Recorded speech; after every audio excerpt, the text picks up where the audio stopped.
with Auntie Leah. Yeah, let's get it, let's do it, let's go. Yeah, let's go, let's get it with Auntie Leah. Yeah, come on, let's do it.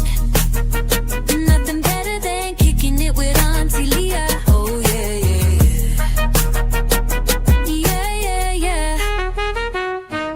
Auntie Leah is in the house.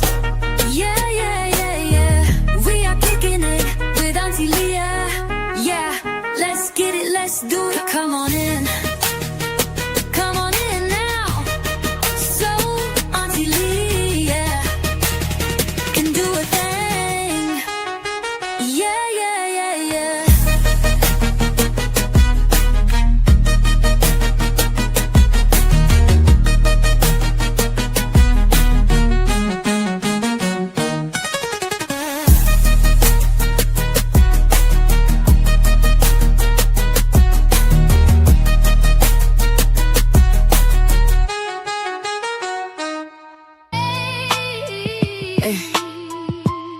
Mississippi. Yo, welcome back. Three boats Kicking with it the with Horn Auntie Leah Island. in the Truth Gang.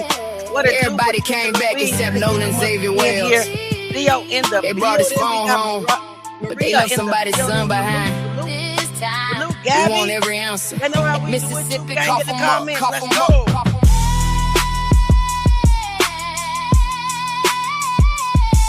Yeah, Look at everybody to please share the live.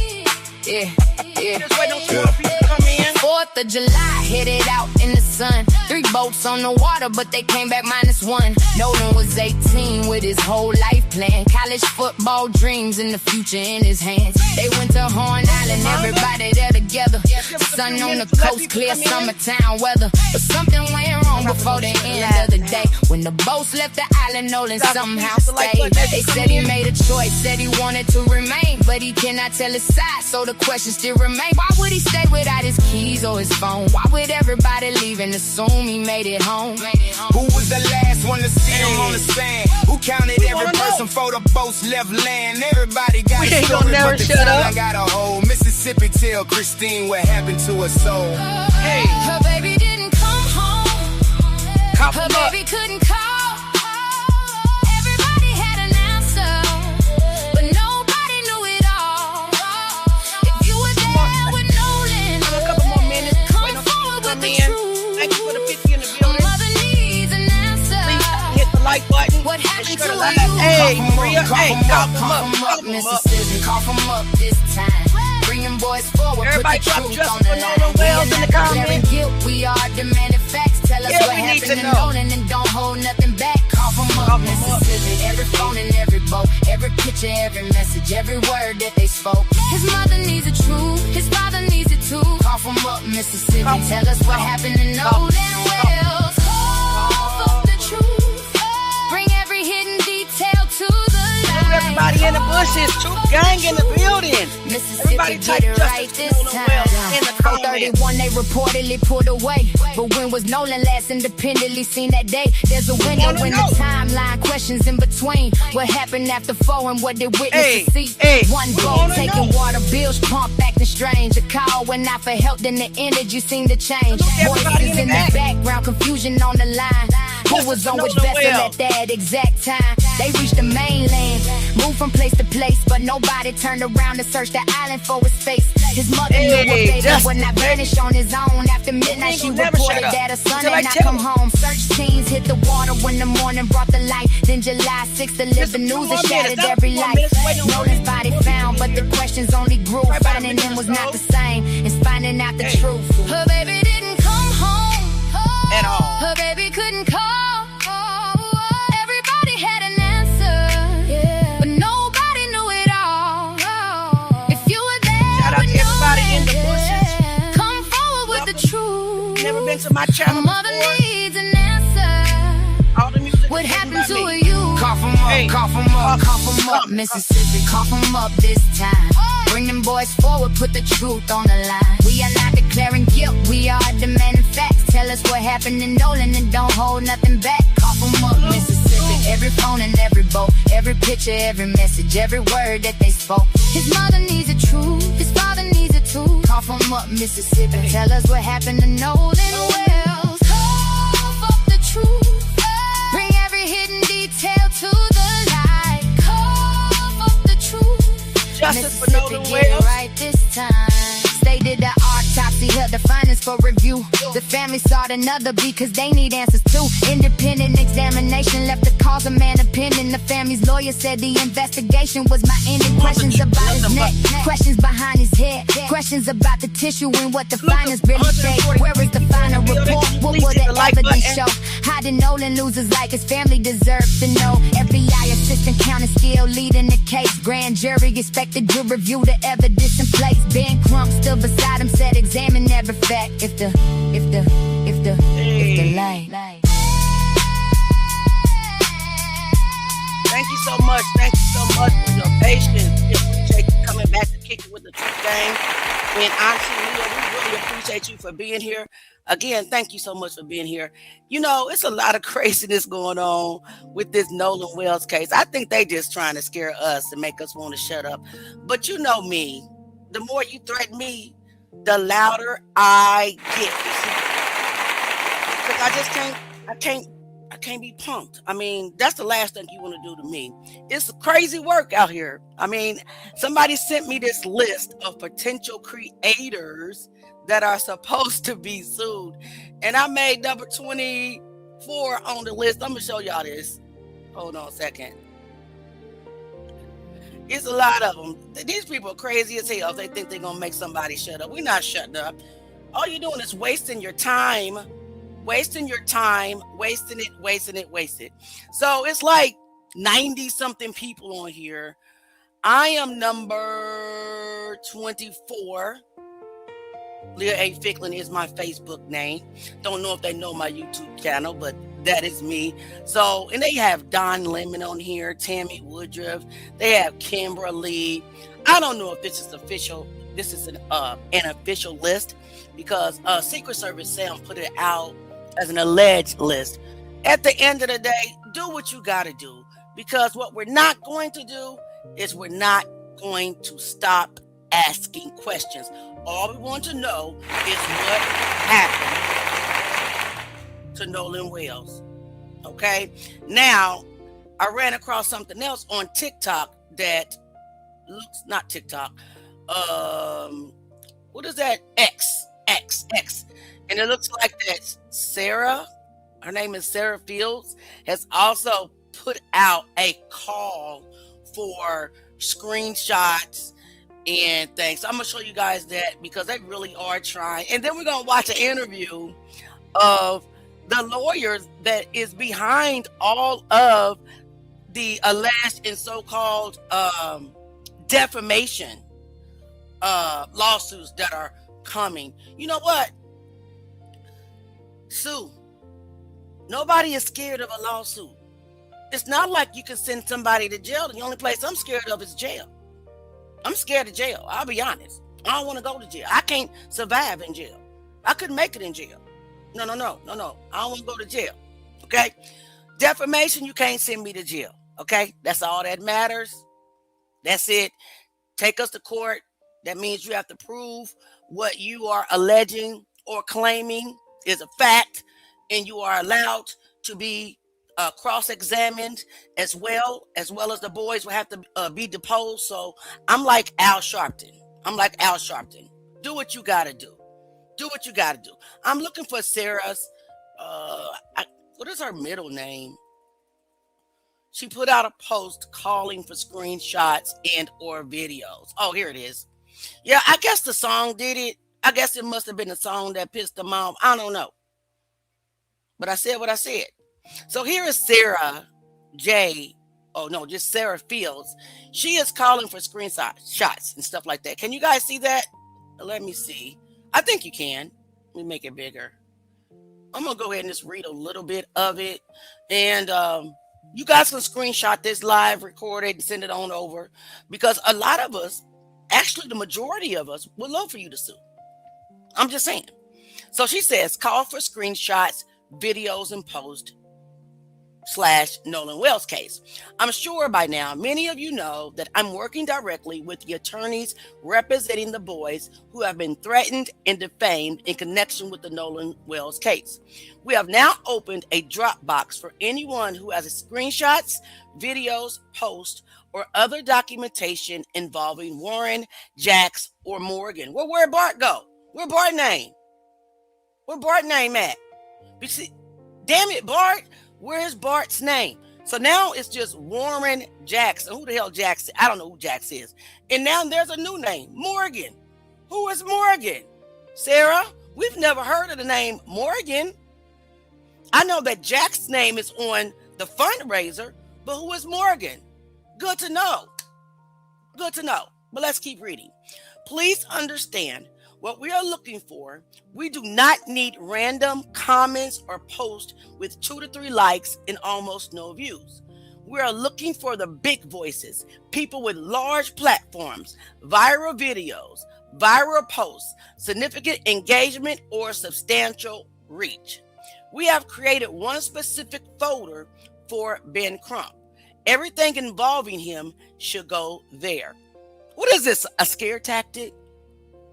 Intimidation? I call it bullshit. Nobody is scared. Like absolutely no one, Sarah, is scared of your bullshit. So it goes on to say, the remaining folders are for large creators, influencers, public figures, media personalities, and others whose content received significant attention. So, your attempt is to silence the ones with the big crowd, to stir your narrative, to try to shut them down. I pray to God that these larger creators are not scared. And I don't know why I'm on the list, because I ain't got shit to lose. Y'all should have did some research. I just don't care. Period. But let's continue.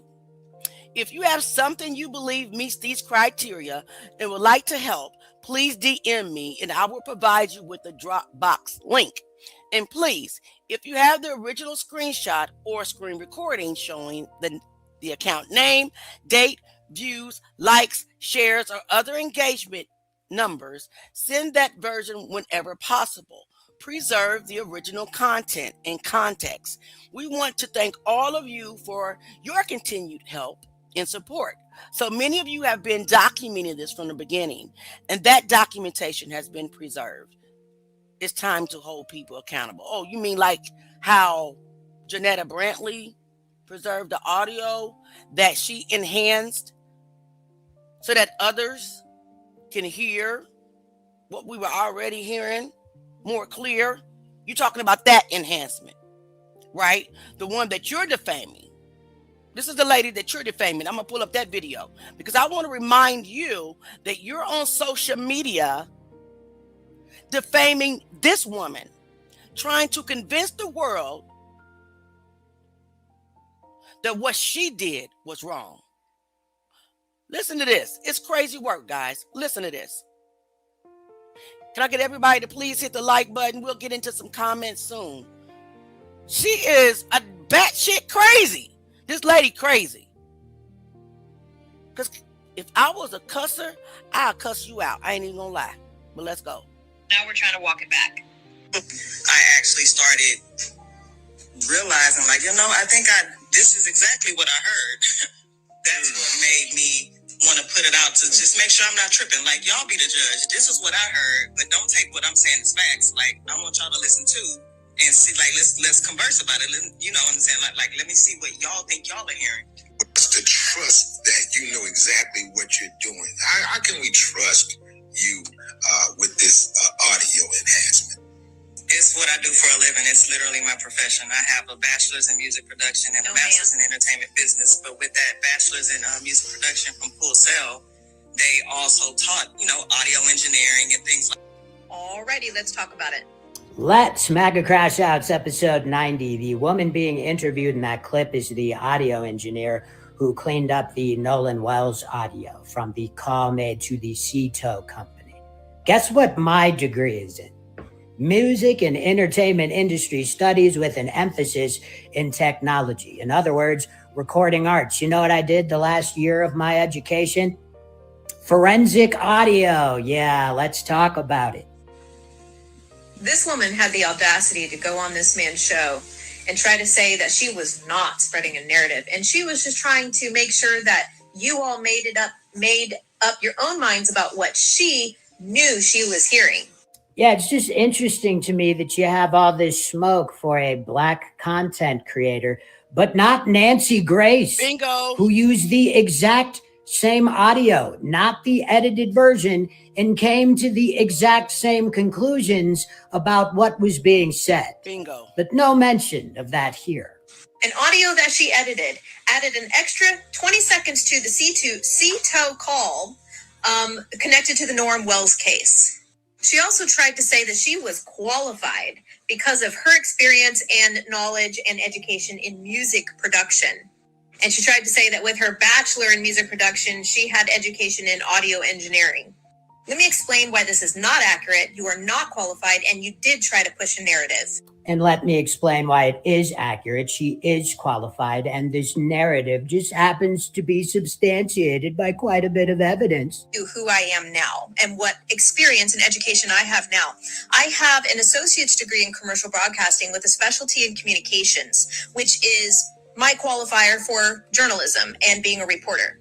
So an associate's makes you qualified to be a journalist, along with commenting on audio engineering. You might want to be careful calling out other people's professional accreditations when yours are quite so weak. I have a bachelor degree in gerontology, which is the study of aging from beginning to end. And I have a master degree in psychology with specialty in health and wellness. I mean, maybe she does, who knows? Either way, really not at all relevant to audio engineering. But the reason I'm skeptical is because most people who have achieved that level of education will refer to it as a master's or a bachelor's and specify what kind of master's or bachelor's. For example, mine is a Bachelor of Science. You don't just call it a master degree. If your goal was to allow people to make up their own minds, you would have uploaded the original recording and let people listen to it. You mean like Nancy Grace did and came to the exact same conclusions? It's just funny how they'd never have smoke for the white. I agree 1,000%. Why isn't Nancy Grace on this list? This is your attempt to take down Black content creators, and this is your attempt to silence the white content creators that fight for justice alongside Black people. Your racism is showing, Sarah. It's showing. Let's keep going. Because you don't have the galls to go against Nancy Grace, who did the same exact thing as Janetta Brantley with the audio. And guess what, Sarah? We all heard the same thing. It doesn't matter what you do, how you try to deflect, how you try to threaten. We'll never stop asking what happened to 18-year-old Nolan Xavier Wells. Period. Lady. But that's not what you did. Instead, you edited audio from an active criminal investigation. Lies. Yeah, to be clear, it's publicly available audio. That's how she got it, and everyone else has heard the call. This is not like she's in the thick of the criminal investigation here. And then you created a script telling people exactly what you wanted them to hear. FYI, this is called priming. And I learned about it in psychology. Oh, that master degree was certainly worth it. I learned about priming. And to be clear, with my audio engineer ears, I listened to the audio every which way it has been cut. And I heard the exact same thing. She is accurate in that transcription. This is not letting people decide for themselves. This is called creating a narrative. Then you tried to justify it by saying you have a bachelor degree in music production and training in audio engineering. Yeah, from Full Sail, which to be clear is kind of the gold standard for audio engineering. You know who they're hiring? as forensic audio investigators, people who graduated from Full Sail with that very degree. So let's talk about why that is misleading. A standard bachelor degree in audio engineering, in music production, does not teach you how to isolate audio for a criminal investigation. They are two completely different classes and disciplines. No, they're not. The exact same disciplines. What do you think we're doing in music production and audio engineering, right? Isolating certain vocal tracks, right? Different triggers, reducing noise in others to make it as clear as possible. The only difference is they teach you things like chain of custody, which is important, obviously, in criminal investigations. Beyond that, exact same discipline. Music production is about making audio sounds better. By the way, I am a worship leader in my church. I know a little bit about music. Oh, fuck, she's a worship leader. I didn't know that. That changes everything. She certainly is qualified to speak on audio engineering as the woman with a degree in audio engineering, and myself. It is about creative editing. It is about mixing, mastering, noise reduction. It is about producing content that is aesthetically pleasing. Yeah, it's audibly pleasing, not aesthetically. There's no aesthetic involved. You're thinking of the wrong fucking sense, you idiot. Forensic audio is about preserving evidence. The goal is not to make something sound better. It is about preserving the integrity of the audio. No, it isn't. I mean, it's certainly an important part, right? Locating and preserving different kinds of audio evidence, but you will be routinely asked to perform the exact same techniques that she did to clean up audio, dumb Bingo. fuck. Wouldn't do anybody a whole lot of good if you get a phone full of static and you just hand it right back like, yeah, no, sorry, we have to preserve the integrity of this evidence. Now, I can certainly clean it up so it can actually be used as evidence in prosecution or defense, but can't do that. Got to maintain the integrity. No, you just have to make sure you are tracking every last thing you do to that audio so it will stand up as admissible evidence. Again, that's the only real difference. Exact same discipline. Use methodologies that can maintain and keep courtroom integrity for a criminal investigation. They're not the same thing. Music producers routinely alter audio. As do forensic audio engineers every fucking day. The second you touch that audio, clip it up so it can be used in different portions of a defense or a prosecution, you are editing that audio. And again, you will be asked to edit it directly using the same techniques that creator did. Plus, she explained everything she did up top, which is why I immediately knew, oh yeah, she knows what the fuck she's doing. That's essentially what you do in terms of forensic audio. You just have to be able to explain everything you did and why you did it, and that it didn't lead to an artifact that wasn't originally present in the audio itself. You know he's going on the list, right?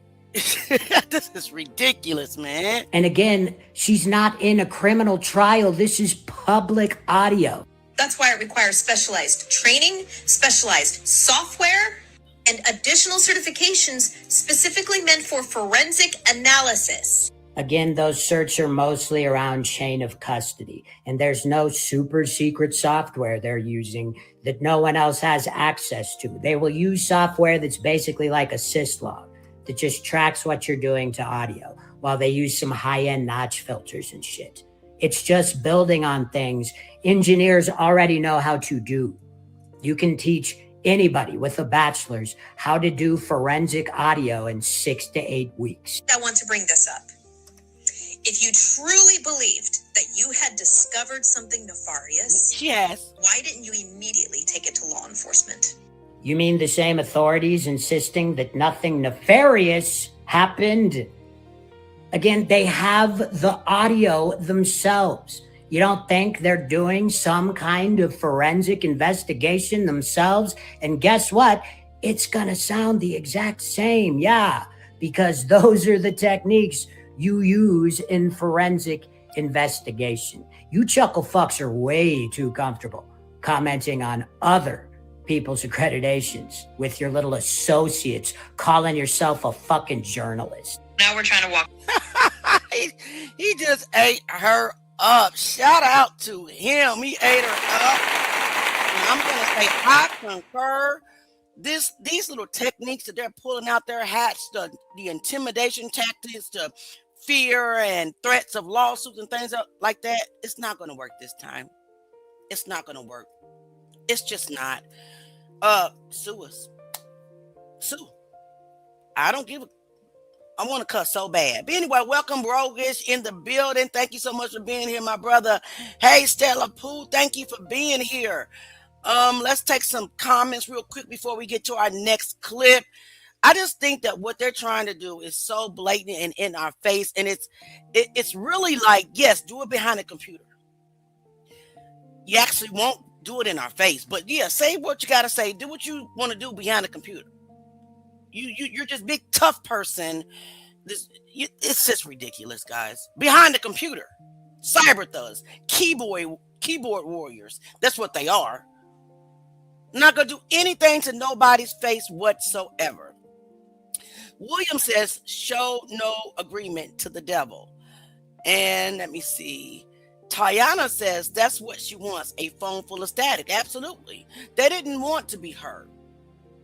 They actually didn't realize the phone was being recorded. They thought that Wyatt was on hold when he called Cito. They didn't realize that the phone started to record immediately. And so, like the man just said, the same techniques that Janetta Brantley performed to clean up the audio, they are doing it as well. Now, would they be honest about it? Still remains to be seen. But I'm praying that Mississippi do the right thing this time. All right. Rogan says, why didn't she just run the same experiment? She don't know she don't know how to do that. Okay. She says this lady compared herself and what she does at church. She says, I'm a worship leader at church. And so was I was a minister of music. But I can't do what she did. There's no comparison. A worship leader is not an audio engineer. Are you kidding me? Somebody says Becky looks like a feeble-minded clown using her ass-backwards school smarts to justify the attempt to negate real facts from real professionals. My goodness, where do they do that? On Facebook, on Twitter, or whatever you call it, on YouTube, and wherever they are. They everywhere. These trolls are literally everywhere. So now I would like to get into an interview that the boy's attorneys he did with Kumo. His last name Latino. Y'all know who I'm talking about. The one that's working with Bart's family to sue people, even though Bart's name is not on Sarah J. Fields' Twitter or X status. Weird, guys. Pay attention. That's weird. Where was Bart's name? You know, Bart gave up 20 names. He might be cooperating. Shout out to Bart if he's cooperating. Somebody needs to come forward and tell the truth. So I'm hoping we're rooting for you, Bart. We rooting for you. You gave up 20 names and your name is not on the list. We watching. All right. Let's get into this other interview. And Brother Rogue, if you want to come on the panel, you are more than welcome. And anybody else that wants to come on the panel that has some sense or has some input that they want to offer, hey, today is open panel night. Join in the conversation. All right, here we are.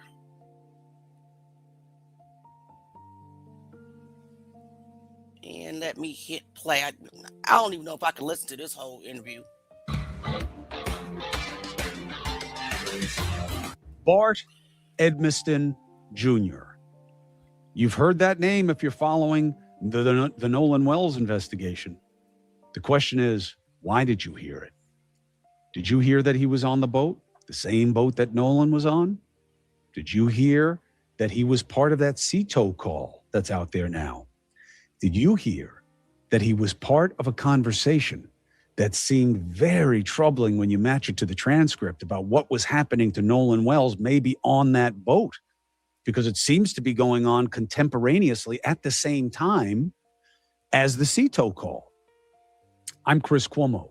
Welcome to Cuomo Crime Time, where we will give you the best insight into Bart's role as recognized by him through his counsel, Russell Latino, who will join us in a moment, but let me set the table. Bart Edmiston has gotten a lot of attention on social media. People believe that he has something to answer for. Did he know the young woman that Nolan Wells may have been with that kept him from going home with his buddies? People don't seem to know her. She wasn't really part of the group, but was she known to Bart Edmiston? Is that why he may have been involved in what happened to Nolan Wells? These are vexing questions, serious allegations. My suggestion to you is, after you watch the upcoming interview, I think you will feel very differently about Bart Edmiston. Why? Because I do. Because I do. That's why. We'll see. And at this point, it is safe to say I know as much or more than most people covering this investigation. And if you listen long enough, you will hear what I'm hearing about the official autopsy into Nolan Wells and what it is consistent with, what it is suggestive of. I'll tell you this as a spoiler. It is not definitive. I do not know what happened to Nolan Wells. And do the authorities? Maybe. Maybe they do. Then why aren't they saying? We will discuss that. There's good reason, maybe bad reason, depending on your opinion. But what happened to Nolan Wells demands something it is not getting enough of. Transparency. Integrity of time. What? Do you want the right answers? I do. The answer has to be yes. Otherwise, GTFO. Okay? But if you want the right answers, you cannot rush accuracy. You lose accuracy as you increase pressure of time. Let me just say this. Let me just say this to Kumo. History, our history, does not prove that extended period of time improves accuracy. Our history proves that extended period of time proves cover-up, appears cover-up. Time to get their story together.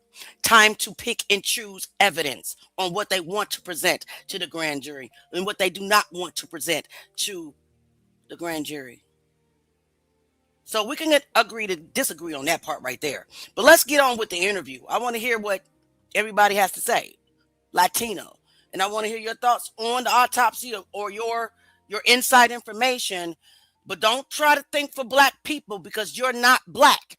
And your experience has never been our experience. Transparency is what we've been calling for. And just because we're calling for transparency doesn't mean that we're rushing something.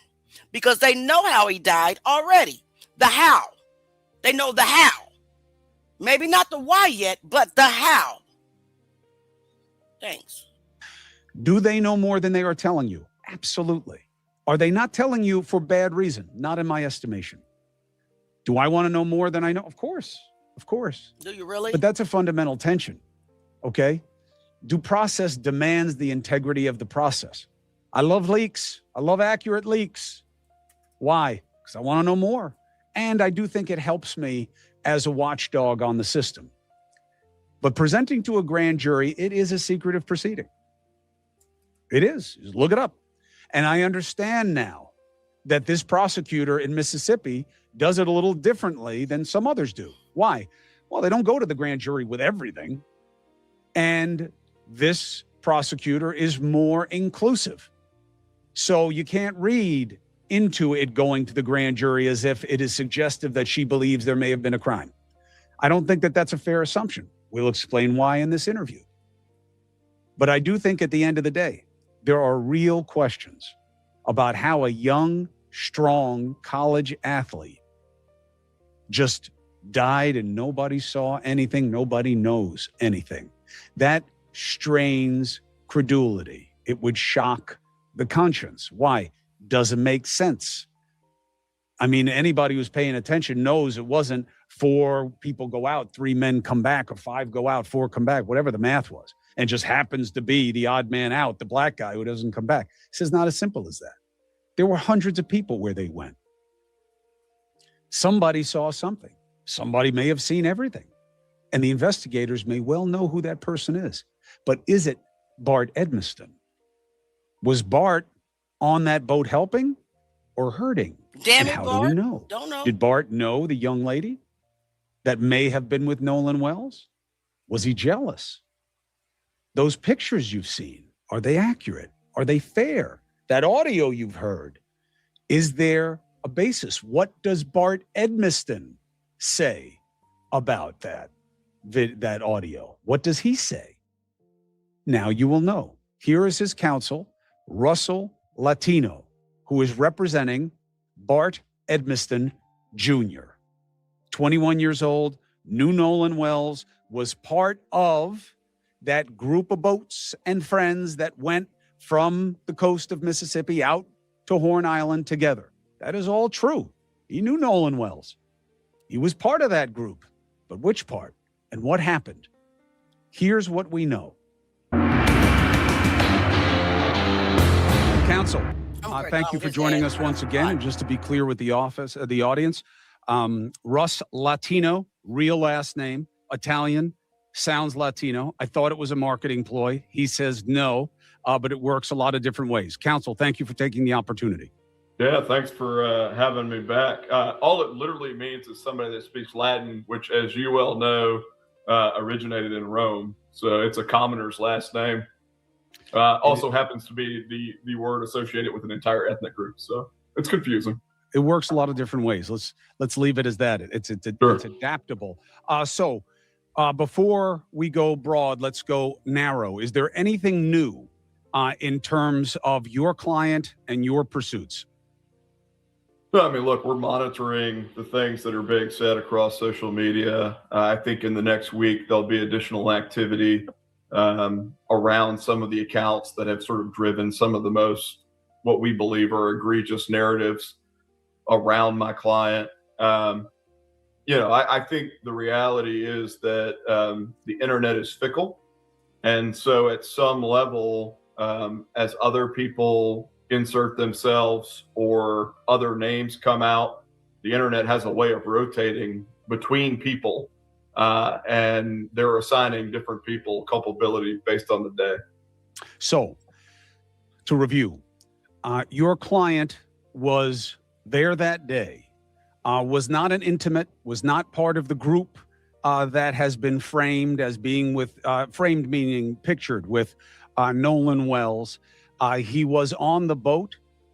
He was heard. He was witnessed assisting his buddies who had a problem with water getting into their boat. They called sea tow during that call. There is now a version of the call that seems to depict a chaotic scene happening at the same time as the caller's calm kind of pro forma phone call with sea tow, which is an assistance service for boaters, about him taking on water. Your client wound up fixing that problem for them. But first, what has been alleged by these accounts that you are monitoring about the involvement of your client? Yeah, so let me back up and just clarify. When we say the boat, that could be confusing to some people. I mean, there were hundreds of boats that were out near Horn Island that day, hundreds of people that were out on Horn Island that day celebrating the 4th of July. It's a big holiday weekend. Within a sort of confederacy of friends, there were 3 boats that went out. One of them was piloted by my client, who piloted the boat out and then back to his house. At no point was Nolan Wells, the young man who tragically lost his life, on my client's boat. Around 4:30 that afternoon, one of the boats experienced some problems with its bilge pump and started taking on water. One of the individuals on that boat called my client and asked for help. He proceeded to give help, in part by getting on the transom of the boat and helping to remove the plug at the back of the transom of that boat. For people that don't boat, that may not make, that may not be something they understand, but literally they were just opening up a hole so water would drain out, is the short way of saying this. And then my client got back on the boat that he was piloting and towed the other vessel for a short distance, allowing that water to run off. You guys know I'm always looking for simple things that can help me stay on top of my game, especially when it comes to hydration. And this is a good one. LTV. Let me get past It's not just another electrolyte powder. LTV combines clinical dose marine milk thick with deep liver. LTV, do your retentional, find it with how much water. Check it out.com. Irrelevant to the events, because that's what a podcast. drinkltv.com/Cuomo. Let's go there, because that's what a podcast is about, is depth. This is completely irrelevant to the events surrounding Nolan Wells, except for this.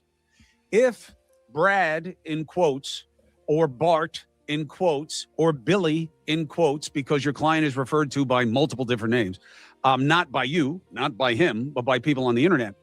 Sure. If he was not killing Nolan Wells, what else was he doing? This is what we understand. Why would you pull the plug out of a boat? Wouldn't that make it sink? No, depends on the configuration of the hull and the placement of the plug, because sometimes, especially with smaller boats, if they're taking on water, let's say from 20 people drinking beers sitting on the back of it at a party, it can overwhelm a bilge pump that is old, not properly maintained, or has a float switch that gets stuck.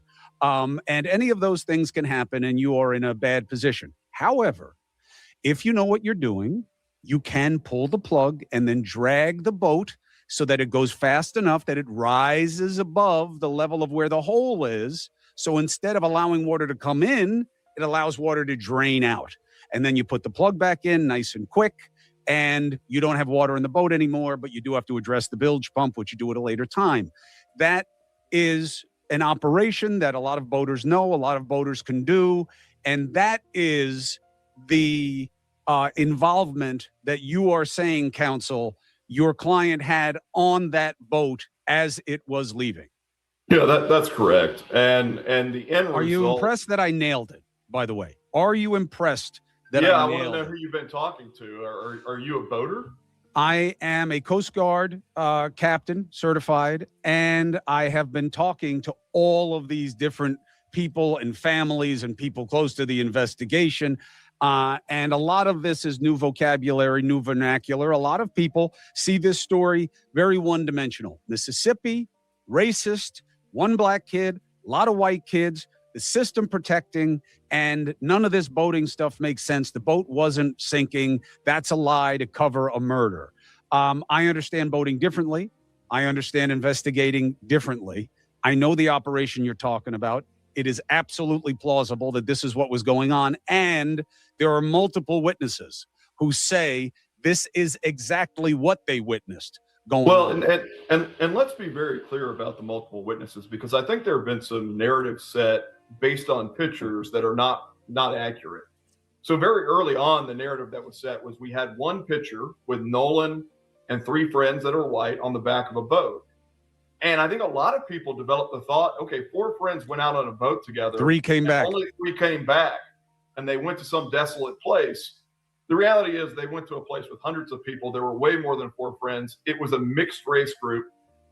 So it wasn't just that Nolan was the only black friend in the group. Which explains some of the pictures out there of mostly white party goers with a black guy, and they just assume if it's a black guy, it must be Nolan. He was the only one. The pictures are not accurate. They're not even, some of them are not even from that day. And you're saying that your client says Nolan was not the only black guy. Well, I don't know that my client is saying that. I think a lot of witnesses are saying that. I think Trayston Shepard, who is black, has said that he was out there. I think Javon Williams, who is black, has said that he was out there as part of that group. And look, I want to be very careful not to name people who haven't already inserted themselves by talking to media, because this is a witch hunt. I mean, at this point, any name that comes out, people assume that person is a new culpable suspect. But both of those gentlemen have chosen to talk about what happened while they were out there, and to make the point that Nolan was in fact not the only black friend in that group. Understood. I say all that to say that there have been narratives set throughout this discussion that are false narratives and that have allowed people to develop a perception of what Horn Island would have looked like or what Nolan would have experienced that is in no way accurate. Understood. Why you're proffering that, and consistent with what I understand of the investigation. Now, have to say, frustrating. The unknown is very powerful as a narrative device, especially within the true crime space, maybe uniquely so. The investigators, since the initial, what I say, in my opinion, was the wrong way to come out of the box in this situation, after that, they have said almost nothing because it's all being presented to a grand jury. That level of secrecy is rare, but is righteous. That's how it should be. So basically, this interview is an attempt, a media attempt, just like Bart's coach came out a couple of days ago and made a statement to save or salvage Bart's NFL potential career. This is what I'm hearing. He's trying to explain away or minimize Bart's alleged involvement in this situation with Nolan Wells. That's what I'm hearing. Let's keep going. Until the grand jury figures out whether it's going to hand up an indictment or not. And then the investigators have more of a clear path, as do anybody who wants a FOIA request or to get more information. So that is a semi-secretive proceeding. The fact that nothing's coming out is not necessarily suspicious. The early indication, I think, triggered a lot of people. I think rightly so, especially Nolan Wells' family. But that's my opinion. I put it to the side. Germane to your case or your concern, that conversation from the sweetened audio where there's one voice calling Cito, I have an account, we've got a little problem, kid doesn't sound... What the hell does sweetened audio mean? This is crazy. Sound panicked, is very pro forma, saying he has an account because they charge you different things if you have an account or if you don't. And then there is a background conversation which sounds terrible. Sounds like there's blaming and about Nolan waking up, and Nolan may well be there by the nature of this conversation.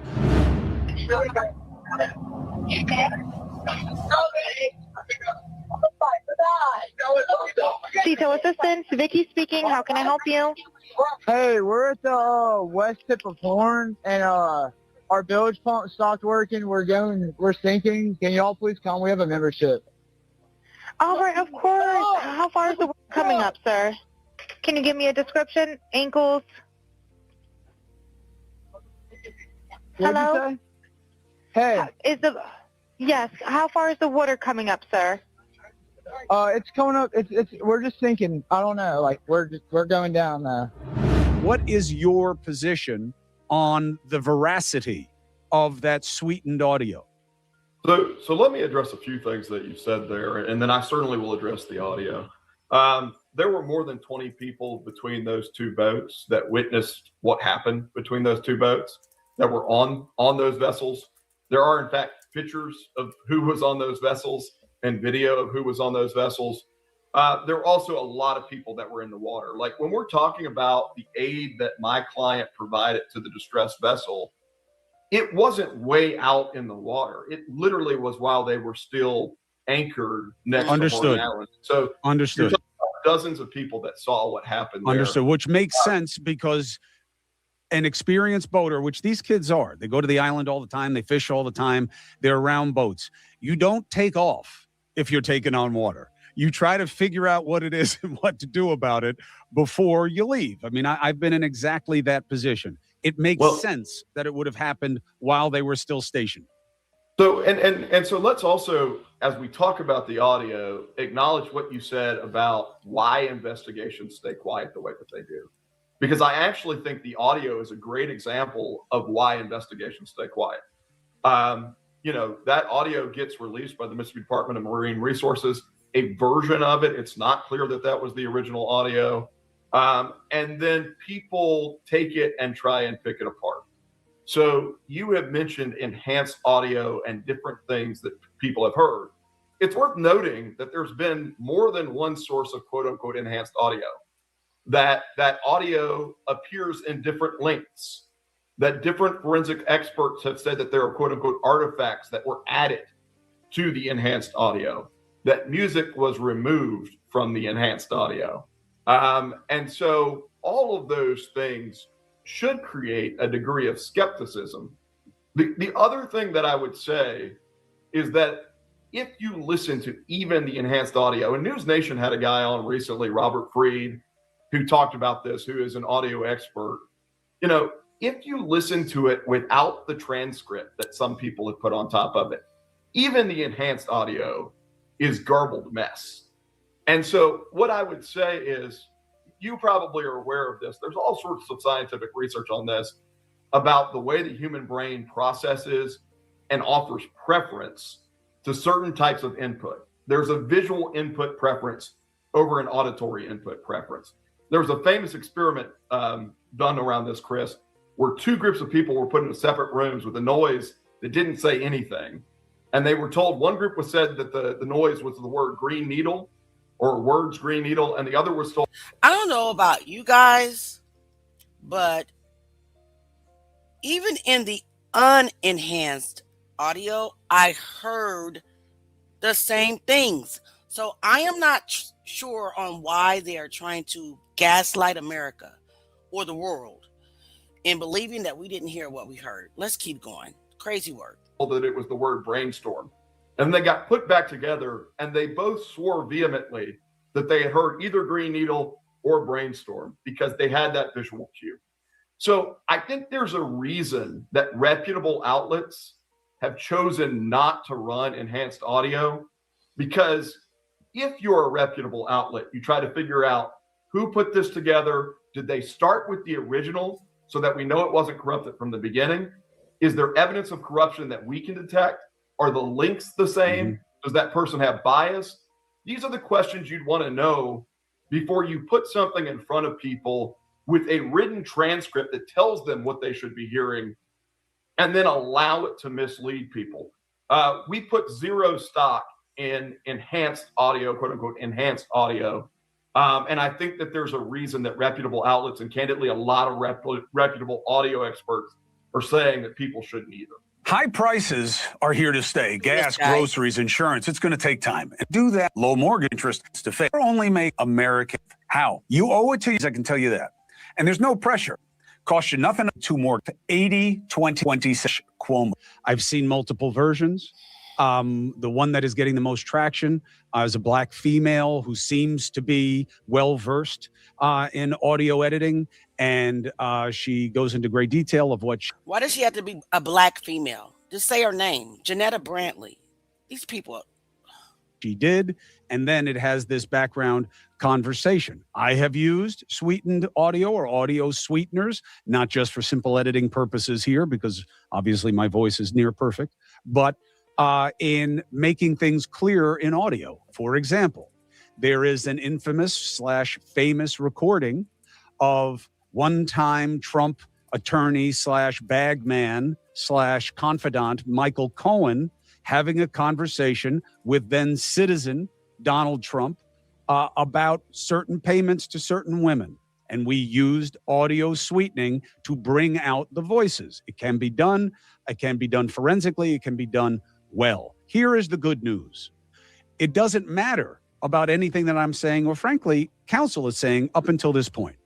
Does your client say he was part of a conversation on that boat about what was done to Nolan Wells and what kind of situation Nolan Wells was in? No, I mean, we have been vehement that Nolan Wells was never on my client's boat, and my client never saw Nolan Wells on anybody else's boat, that my client has no idea the circumstances that led to Nolan Wells' death, that he did not cause or contribute to the circumstances that led to Nolan Wells' death. And look, the family has also been very clear that they understand the tremendous grief that Nolan Wells' parents are experiencing, that the Ocean Springs community is experiencing, candidly, that his friends are experiencing. and they understand the demand for answers. They understand why this process has to be done thoroughly, why investigators have to turn over every rock. And to that end, I would just tell you that certainly in the case of my client, and certainly in the case of some of these other young men, based on conversations that I've had, they cooperated fully with authorities from the very beginning of this process. I think the only thing that my client and others have asked for is not to arrive at a verdict in a way that is pre-drawn, but instead to wait on facts. And they have not cooperated. They lawyered up, and then they went on Officer Tatum's podcast with a bunch of alleged lies. So that is not cooperation, sir. That is not cooperation. And then they went on a grift and opened up ghost send accounts. And now they have this fake, I don't know who she is, but her last name is Fields, out here promoting a go send account and threatening every content creator out here, lawsuits. So no, sir, that's not cooperation.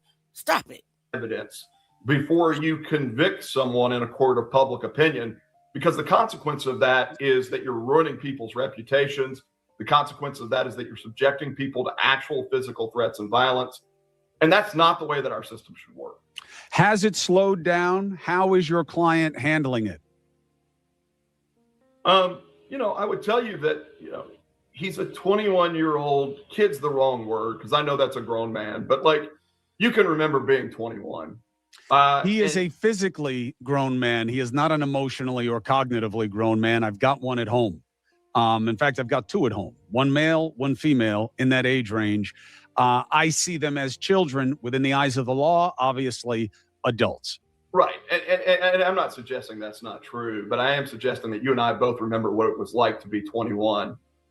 And this is devastating. Now, I will say to his credit, I think this would be devastating to somebody that's 45 or 60, to have these kind of accusations being bandied about without evidence.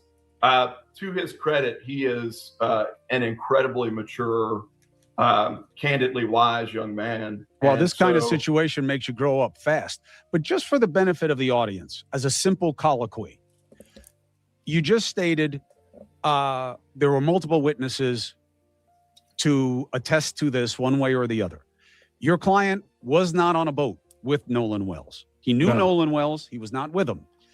When your client got on the boat to help, Nolan Wells was not there. True? That's correct. Your client was not present when anything happened to Nolan Wells. Is that true? Yes. Your client was never part of a conversation where other people were panicked about what had happened to Nolan Wells. That's correct. And no one saw your client with Nolan Wells while the boat was leaving. Yeah, I mean, certainly not to my knowledge. I can tell you that he wasn't with him. Well, So then it doesn't really matter what the sweetened audio says unless there was another guy with the same name as your client who was on that boat at a different time. Other than that, because the CTO call is happening while he's there. So unless it's patched together from different moments, your suggestion is it cannot be accurate. Yeah, I will just say again that my client had nothing to do with the death of Nolan Wells, has no knowledge of the circumstances of Nolan's death. And it was... You guys heard the right? You heard the deflection. I'm just going to say that my client had nothing to do with the death of Nolan Wells. That's all I'm going to say. My client had nothing to do with the death of Nolan Wells. Let's keep going. There's no way involved. Yeah, I mean, certainly not to my knowledge. I can tell you that he wasn't with him. Well, So then it doesn't really matter what the sweetened audio says unless there was another guy with the same name as your client who was on that boat at a different time. Other than that, because the CTO call is happening while he's there. So unless it's patched together from different moments, your suggestion is it cannot be accurate. Watch this. Yeah, I will just say again. You got the stuttering. I would just say that. Just listen very closely to the wordplay. and that my client had nothing to do with the death of Nolan Wells, has no knowledge of the circumstances of Nolan's death, and it was no way involved in covering up or concealing any information that would be. So his sole purpose is to protect Bart. His sole purpose is to get out in front of this, to preserve Bart's image and his reputation. His sole purpose is not the other boys. He's speaking solely just on Bart. His mission and his assignment is save Bart's NFL, get in an NFL career, potentially, allegedly. Get out in front of this. Tell Bart's story. So, and then Bart came and gave 20 names. Could I be wrong? Could he be cooperating? Let's keep going. Something's going on here. Let's go. Relevant to investigators figuring out what happened to Nolan. Have the investigators come back to your client? He's talked to the investigators. I'm not sure what you mean by come back to him. Like, have they had follow-up questions for him on more than one occasion after they asked for his initial statement and cooperation? Yeah, I think he talked to different sets of investigators. And I want to be very careful that I don't insert my own speculation. Mm-hmm. But my appreciation is that he's talked to different sets of investigators. You know, as an example, the DMR form that shows that he was identified as one of the guys, let's think about it, though. We got to think deeper than that. I'm thinking that maybe, just maybe, allegedly, Bart may be cooperating. Remember? Let's go back and look at this real quick. I'm going to keep the video going. Don't get me. We're going to get right back into it. And then we're going to talk about a different case here. So don't go nowhere. But look at this. You remember how Sarah J. Fields was going hard for this attorney, and she's working with this attorney, and he's suing people? Bart's name is not on this list. On the status that she posted 6 hours ago, calling for screenshots, videos, and posts related to the Nolan Wells case. Second paragraph down says, hold on. Well, let's start at the first. Just going to read the first two. I'm sure by now, many of you know that I'm working directly with the attorneys representing the boys who have been threatened and defamed in connection with the Nolan Wells case. She was going hard for this attorney, Latino. She was going hard. He was the only one that was threatening to sue. You guys remember that? Second paragraph. We have now opened a Dropbox for anyone who has screenshots, videos, post, or other documentation involving Warren, Jax, Morgan. Bart no longer exists. Bart no longer exists on her list. What happened? Read the room. Something's going on. What happened? Let's keep going. Owners, which has been misinterpreted by some people. He let DMR officers onto the boat to take the GPS and all of that. Those would be investigators that would be separate from the Jackson County Sheriff's Office. Mm.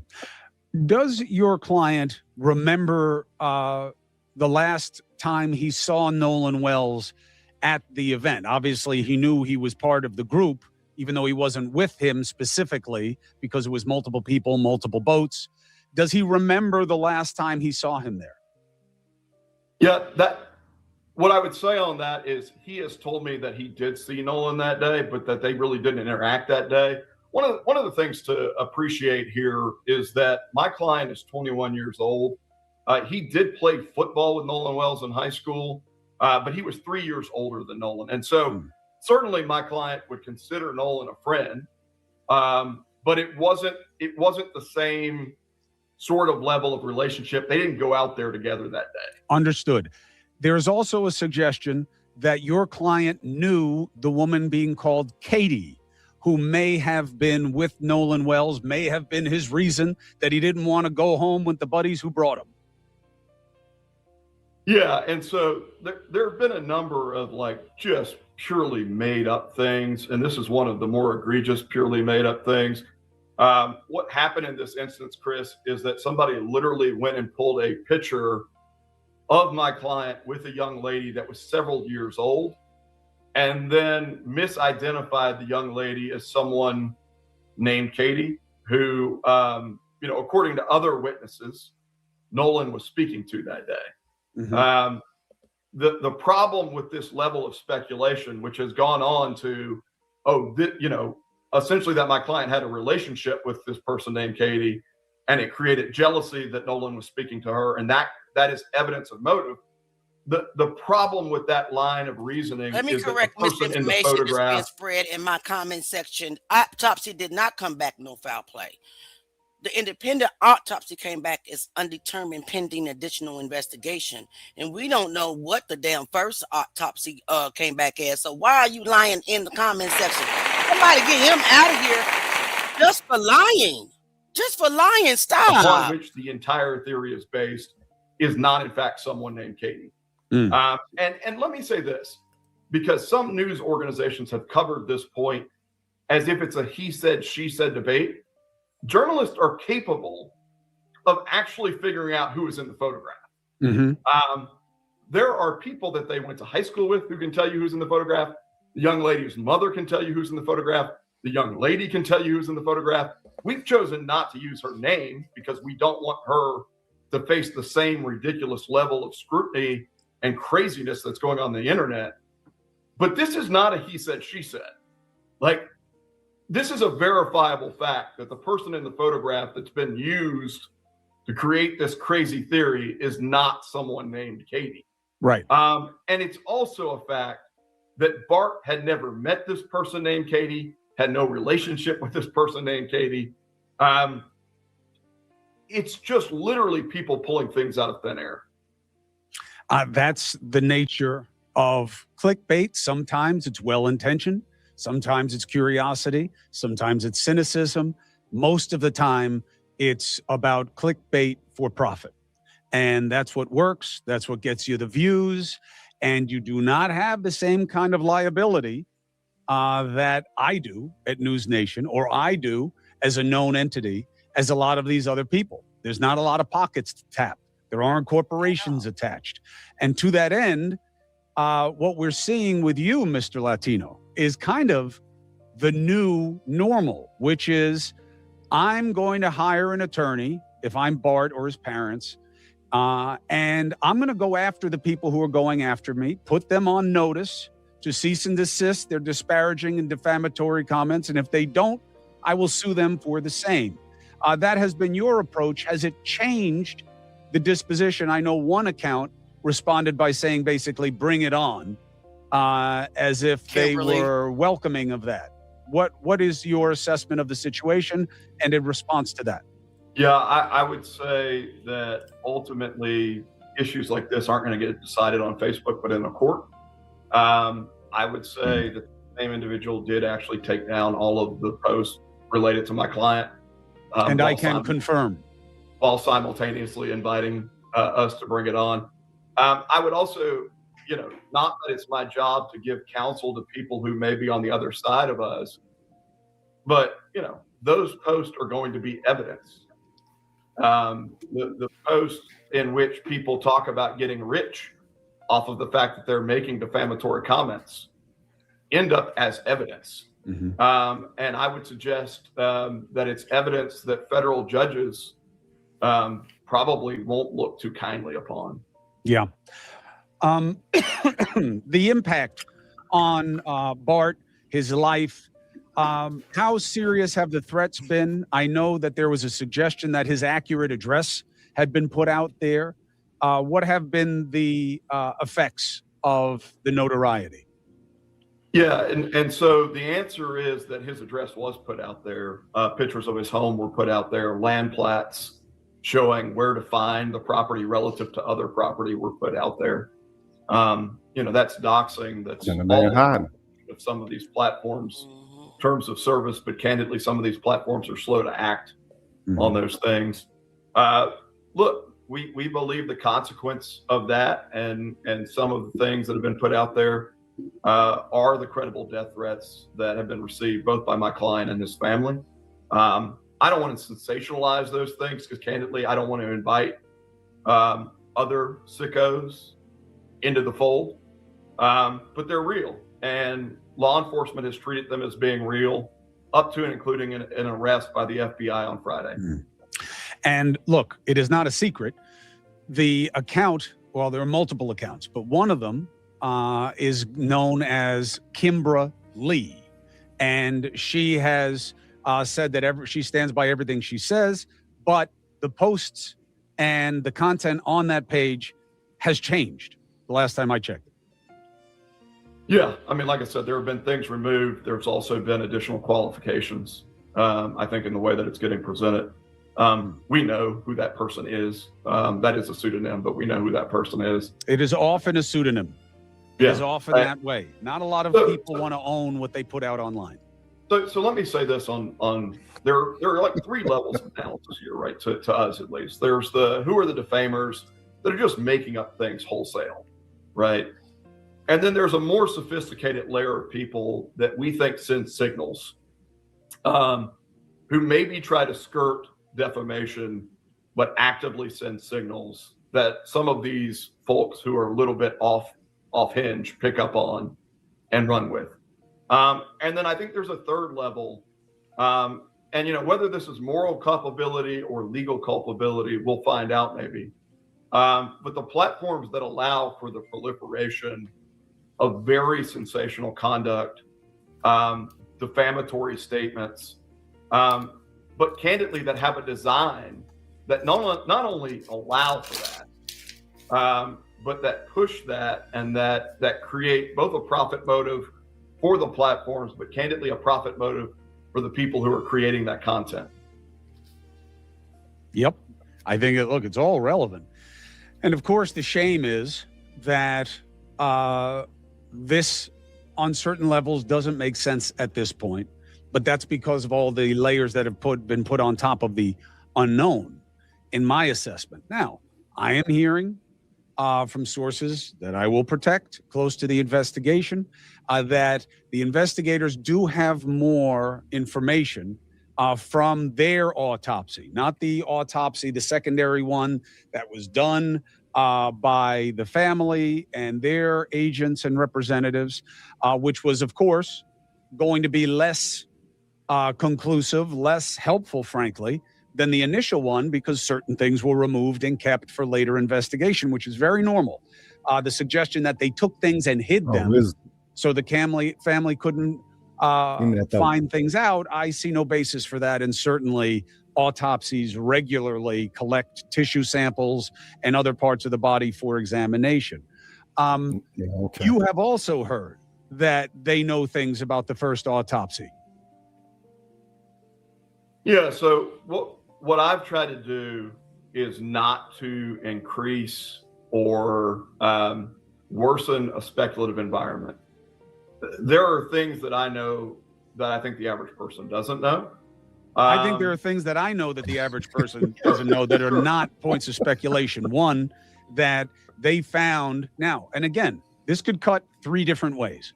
They found evidence of water in tissue and cavities consistent with drowning. However, the body was also floating in the water and could have collected water. You could shoot me, I fall in the water, I could have water become the equivalent of ingested. Not that often, but it happens. In the stomach, yeah, a little bit, depends on the condition of the epiglottis. The lungs, more common because there are more entryways that can get to it. The second is, okay, so there was water in there and he was drowned, but he had help drowning.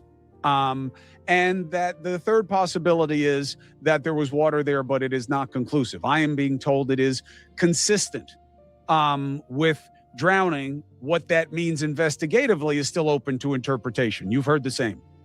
Yeah, so let me just say this briefly, that it's important to recall that even in the at a potential Klansman rally that has been made public, that there were no signs of defensive wounds noted by the pathologist. Mm-hmm. There were no contusions noted by the pathologist. There were no lacerations noted by the pathologist. There was no injury to bone noted by the pathologist.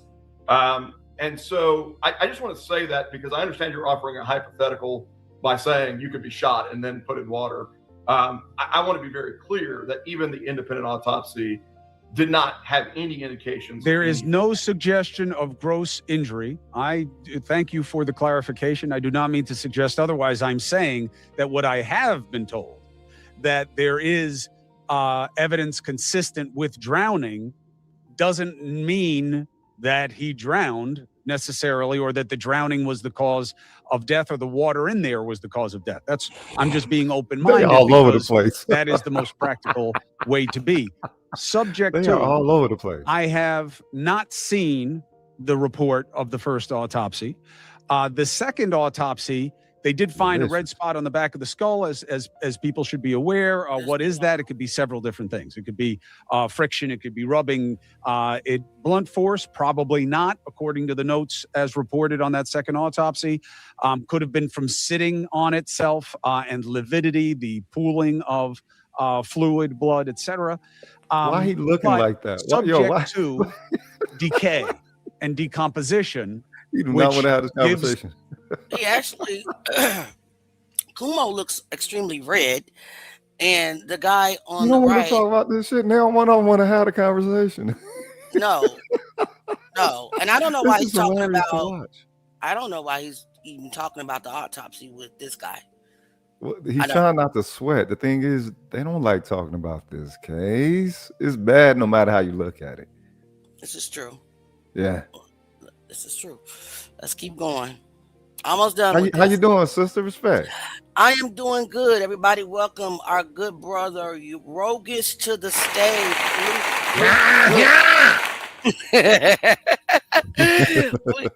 All right. Listen, Facebook done already restricted by live talking about nobody over 18 is not allowed to view this video because of content. They've been messing with me. They demonetized my other video, my last live as well. Listen, I didn't think you could be 18 over 18 on Facebook. So I mean, what are you restricting? I thought you had to be 18. But you know, I don't sweat it. They just messing with somebody. But still not. I'm not gonna shut up. Interesting. Let's keep going. To you a little bit more of a qualified analysis in the second autopsy, that they didn't see as much tissue availability and be able to analyze it because it had decomposed both before the first autopsy and since the first autopsy, and things had been done to the body in the first autopsy, which made it harder for the second one. That is my understanding of it. Also, the headline information, not surprising to me, is that he was there drinking. His expression ain't changed. He was known to enjoy drinking, and that's what was going on at Horn Island. You can feel any way you want about it, but it is, as a matter of fact, what the situation was about. So the toxicology that he makes to the early on magistrate? shows a significant level of blood alcohol, the BAC level, as they call it in the body. You have also heard that. Am I correct, counsel? I'm going to wait till the pathologist puts out the report, and I'm going to wait till the district attorney puts out the evidence that they have. What I will say, what's safe to say is you cannot contradict me at this point. What I will say is that I think when all of the evidence is presented, it will be overwhelming, and that it will be overwhelmingly clear from witnesses, forensic evidence, pictures, videos, that what my client has said is true. And so, what the fuck did he say? You know, what I don't want to do, Chris, and I understand that in some ways you're trying to present things that could be exonerating. I don't want to be guilty of the same thing that I'm accusing other people. I totally get it. You are trying to not be what you oppose, and you're respecting the process. I'm fine with that. I'm just saying, I'm having it both ways. This is what I've heard. I can advance what information is out there, but I am, unlike many people in this space, very wary of context. Knowing that there is water in cavities in the body, I get what it's suggestive of. I get that it's consistent. I've seen this many, many, many times. It does not let me know conclusively what led to the water being in the body. That's what I'm saying. Similarly, the back the blood alcohol content. Again, I could be drunk as a skunk and you could drown me. So now I have a very high blood level of alcohol, but I also and your throat is drown injured from being drunk. So you got to stay open. in the process. Very rarely which is doesn't one make piece sense. of information dispositive Yeah. of an analysis. And I believe that's where we are. And I get that they don't want more information to come out until they're ready to do it and to present it the way they want to. And I cannot. Are they trying to say this 18-year-old black boy was an alcoholic? Counsel, which is, again, That is exactly how they're trying to. Are they trying to say that? Are white people trying to say that a 18-year-old black boy hanging around rich white people was known to be, the alcoholic of them on boats? Rich white people own boats. They are actually trying to steer the narrative to make this is hilarious. Nolan out of the bad guy, as long with his parents out of the bad guy. This is what they do to us all the time. It does not surprise me, not at all. It's just so blatant this time though, because there's no wondering who was the victim in this process. Let's say that it was something that you couldn't tell who the victim actually was. Everybody know who the victim was, and now you can see the victim being victimized, the victim's family being victimized, and it's like, all right, y'all, they don't want to give up somebody, just like that one Karen that was trying to discredit the sister professionalism. One, she didn't run the experiment. And two, she heard something on there. She might not agree with everything that she heard, but she heard at least one thing that told her, I need to make a response video. I agree with you 1000%. Yeah. And basically, she just trolls us. That's it. She attacks everybody, and she trolls. That is how I look at that woman to be 1000%. She did the same thing with the Carmelo Anthony case. The same thing. I'm working with the Metcalfs closely. Oh my God. It was sickening to watch. Yes. And so let's just finish this up real quick before we move to the next part, which is about outside the wheelhouse of your representation, but relevant to you as an officer of the court and as a citizen of the area. Coming out of the box hot, saying this is tragic, we have the body, we have no proof at this time of any foul play. There was no need to put that last part that way. They could have just said there was nothing obvious in our initial assessment of the body to explain what happened here. We are investigating. I think had they said it that way, this may not have escalated as quickly as it did. So what I would say is I don't have the statement directly in front of me, but I think the statement was actually much closer to your version than the version that has been framed. My recollection is not that authorities ever came out and said there's just no foul play, point blank, the investigation is over. They did not say it that way. You're right.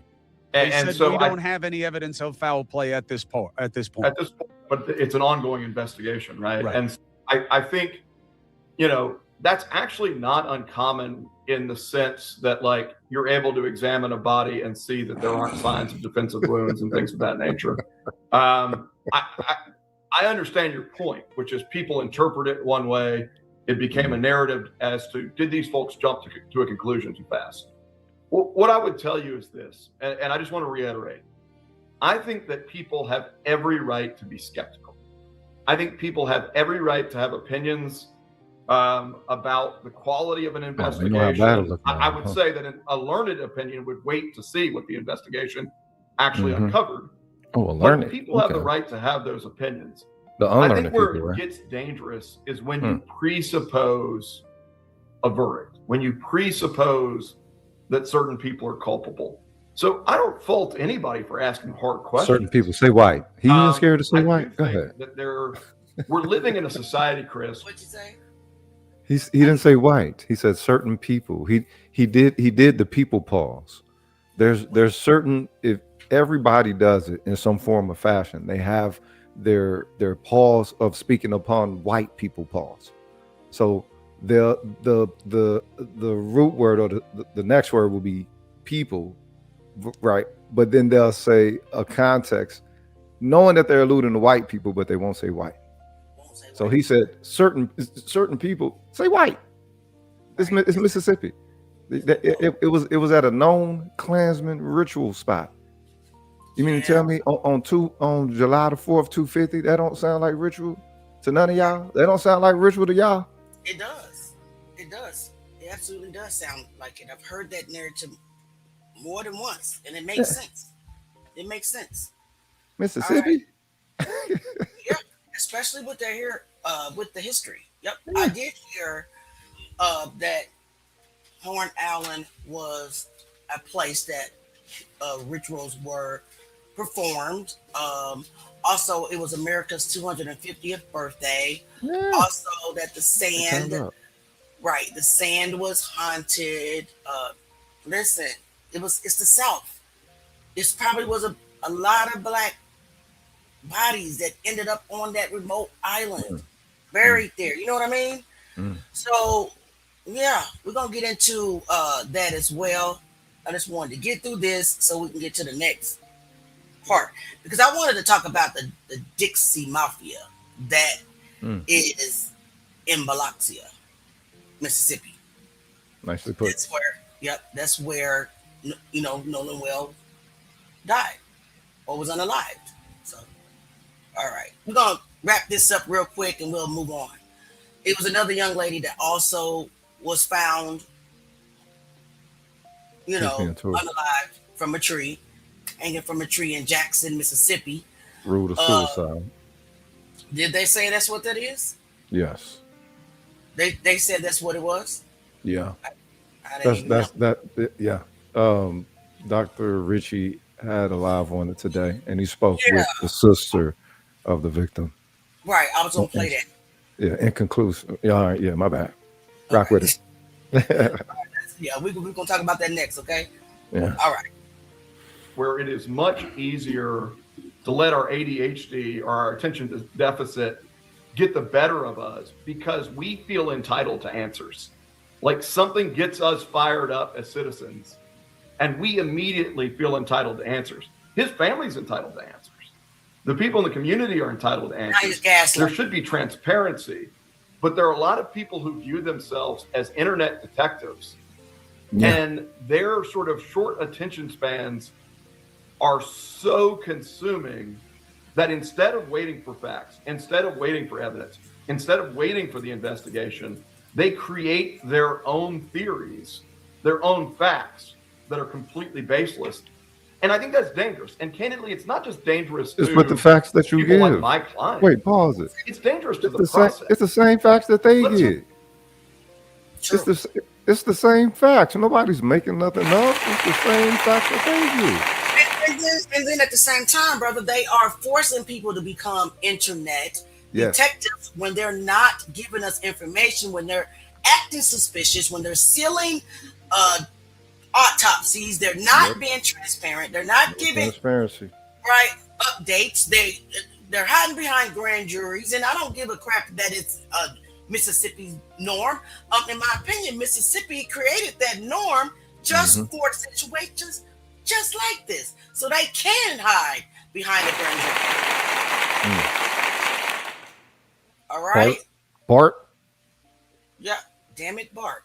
Okay. All right, so I think I'm pretty much done with this interview.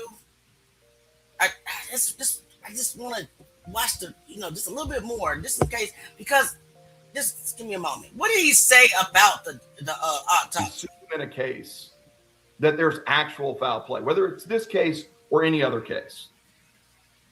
If you've got 100 theories that have been put out and then debunked, you arguably have created reasonable doubt if the investigators actually believe that there's something and someone to go after. Are you guys not trying to convince America and the world right before our eyes that Nolan Wells was a alcoholic, druggie, like Officer Race Tatum said, cocaina?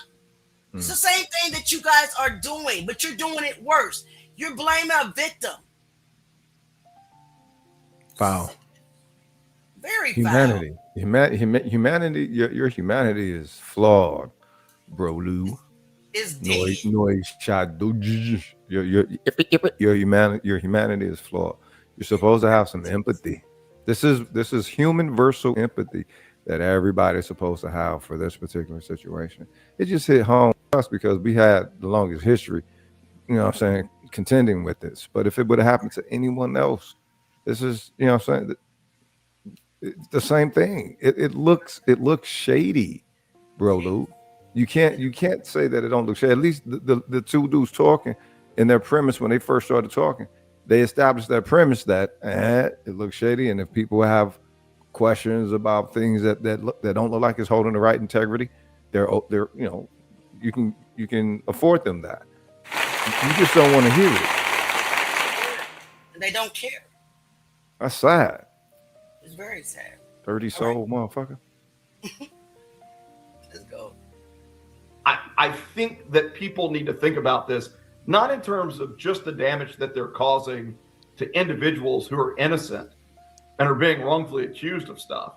I think they also need to think about it in terms of the damage to the process itself. Yeah, I think that there's been an erosion over a long time. I think it's a balancing interest. For instance, I believe that other than some cases involving minors, I think there should be cameras in every courtroom. Why? Because I'm older than you and pretty much everybody watching this right now. But I remember when it was trust but verify. We are not there anymore. As a lawyer, as an officer of the court, as a longtime journalist, we're not there anymore. People don't trust me. They don't trust you. They don't trust these cops. They don't trust anything. And we understand why. Good reason, bad reason, no reason. We are where we are. Now I believe it's the reverse. You've got to have transparency. You've got to let people into not the investigative process, of course. Well put. But we have to err on the side of transparency. Go ahead. No. I said well put. I was going along with what Holmes was saying. Okay. I thought you said real quick. Okay. All No, right. well put. And now you have a revenue model that is based on speculation. I have no problem with curiosity. I have no problem with people saying, oh, this Russ Latino, man, he answers everything like a lawyer. You know, I don't know. I don't know that I trust him. That's okay. That's a fair opinion. Lawyers are a little cagey. You can feel that way about it. And I don't like that Bart isn't speaking for him. Okay. And I don't know that I believe I heard something. It's all good. It's all fair game. There is a line that no longer exists, which was, yeah, but you're saying something as a matter of fact that is really just an opinion and is based on something that isn't true, that you know isn't true. That is now a common consideration. And it is all over the place. I believe it's actually, believe this or not, Russ, this will be hard for you because this is your world. It's better here than it is in politics. It's better here. You've got a better shot at defending yourself here than you do in politics. Yeah, and that may very well be true. And also, I could care less if somebody looks at me and says he's a lawyer, so I'm not going to trust him. People can say whatever they want.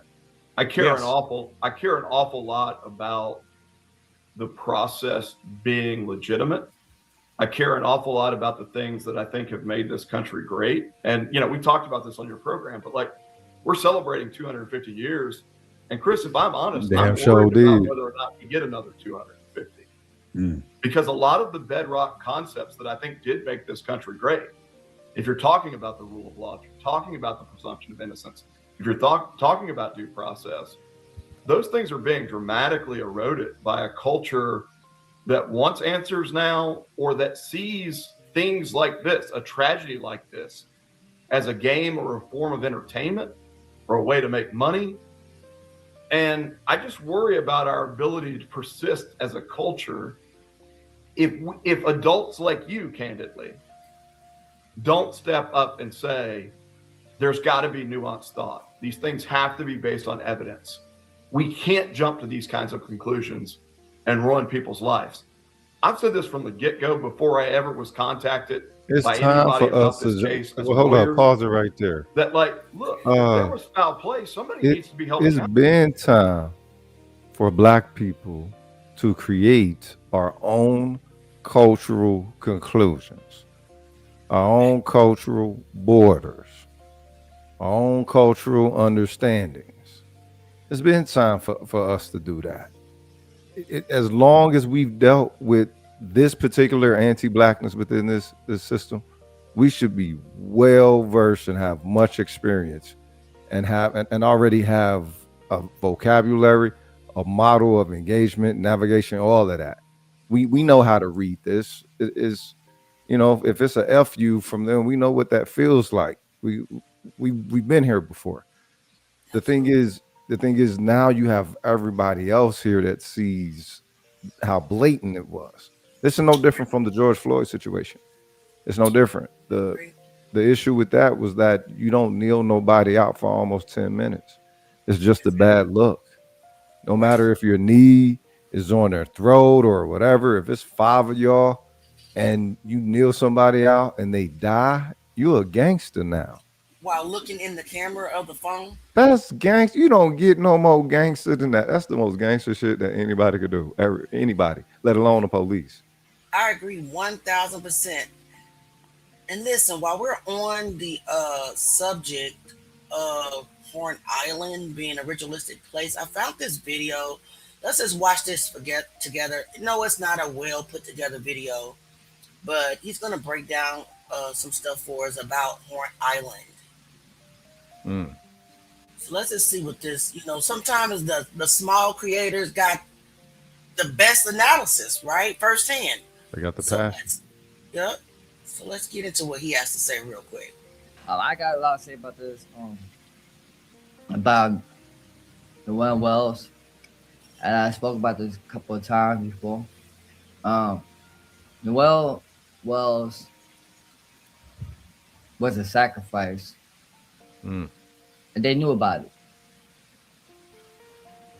His white friends know what they were going to do to him and take it to the island. And then take his phone. And that same island, Hall Island, there was slavery.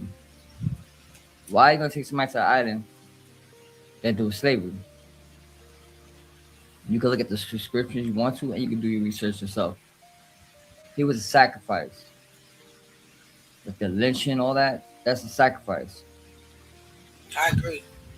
These spots are spots that when they kill people.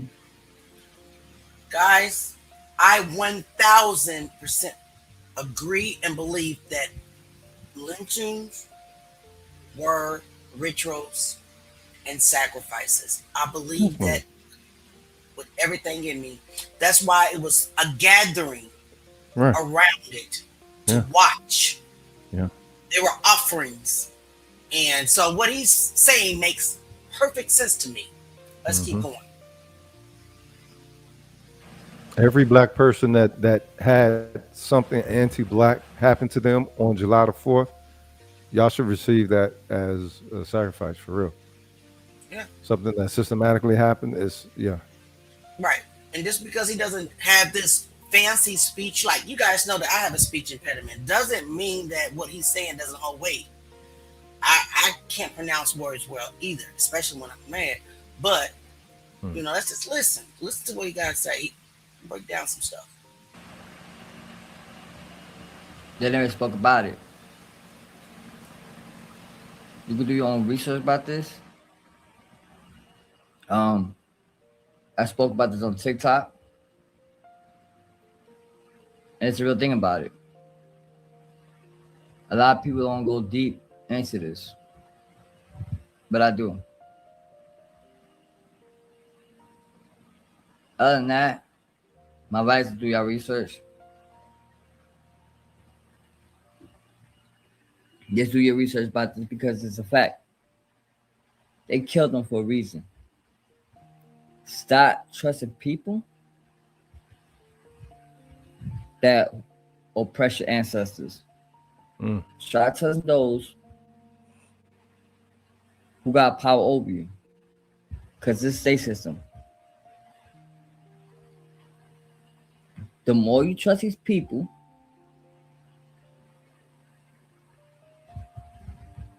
the more you're going to look stupid. All I'm saying is that you can't go around trusting people.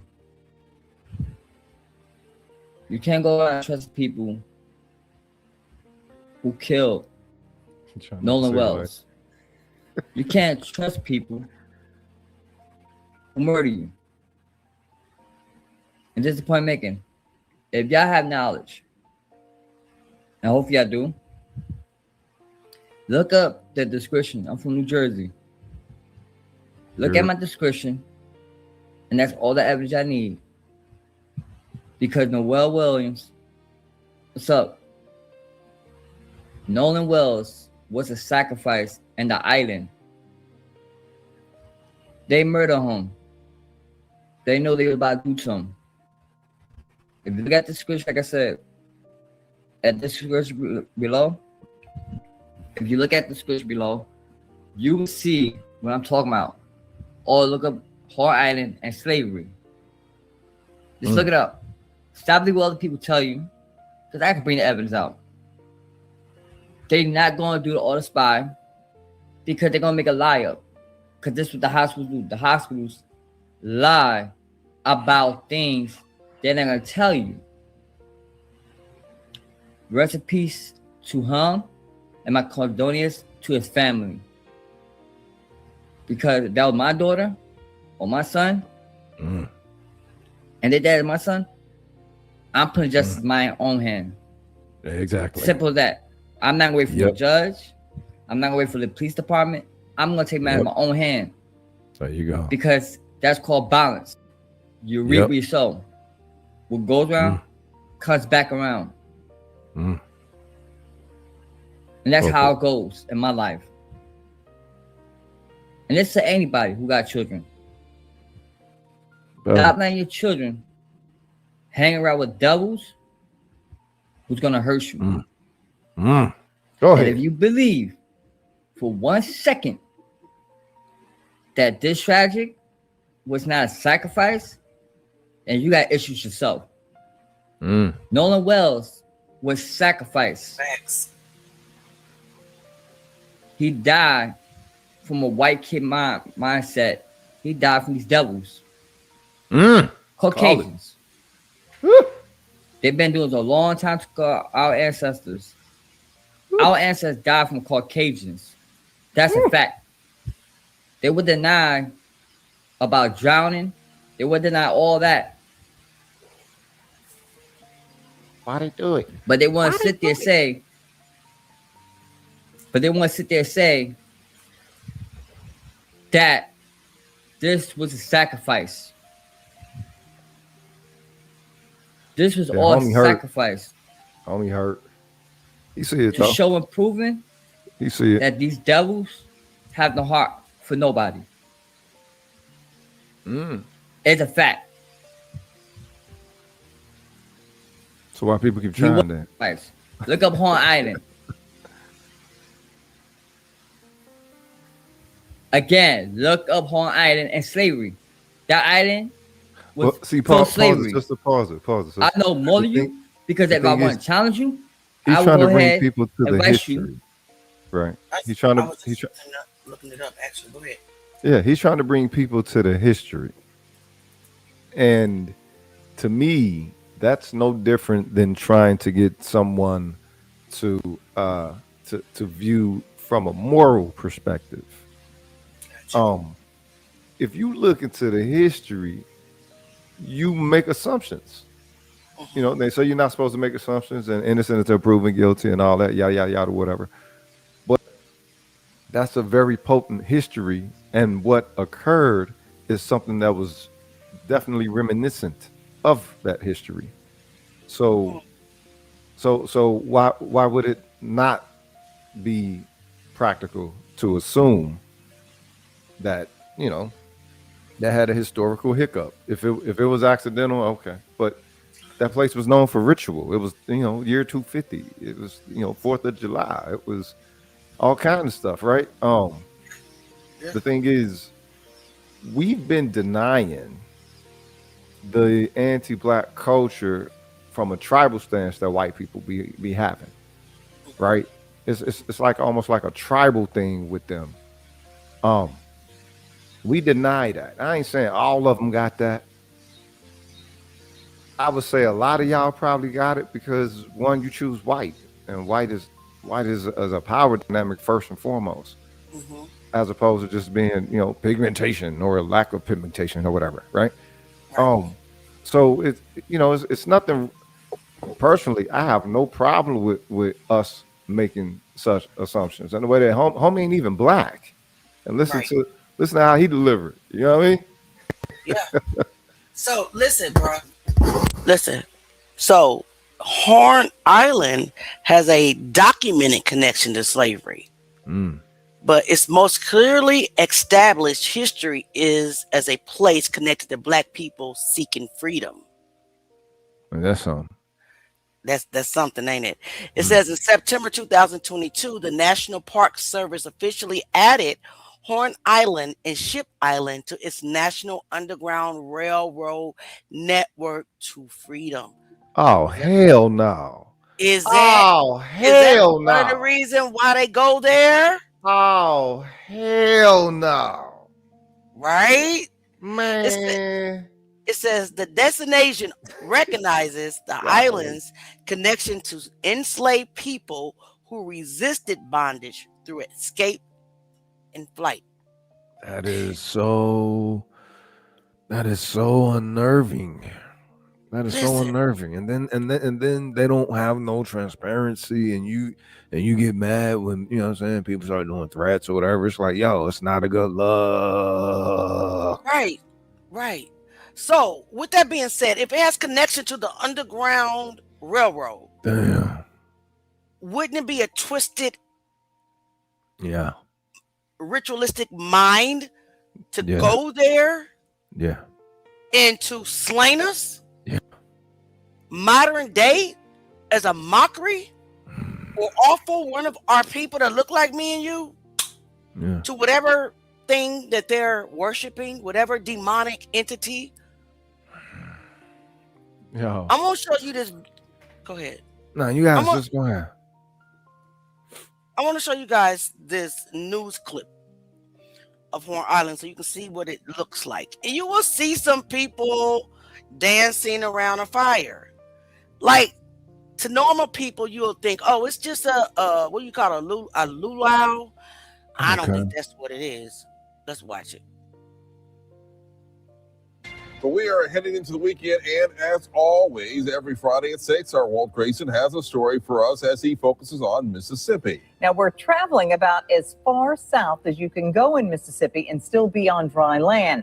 And Walt, I am assuming we're going beyond Gulfport and Biloxi. Yes, that's exactly right. We're going to the land where Gulf Coast artist Walter Anderson found so much inspiration. How about let's take a trip out to Horn Island. Horn Island is a part of the Gulf Islands National Seashore, so it, along with several other barrier islands, are a national park. It's also a national wilderness area. There's nothing man-made on Horn Island, except a ranger cabin somewhere near the middle, and there's not always a ranger there. Anything else you might need, you have to bring it with you. And, of course, take it back when you leave. Horn Island is several miles long, but less than a mile wide at its widest point. And to the north is the Mississippi Sound. The water and the beaches there look about like they do on the Gulf Coast. But to the south is the Gulf of Mexico, and the water and beaches there look more like what you're used to in Florida, sugar white sand and turquoise water. Well, it's like that on a sunny day. Now, when a storm is brewing, the sea turns leaden gray, the waves are angry, and it's a powerful place just to stand and watch.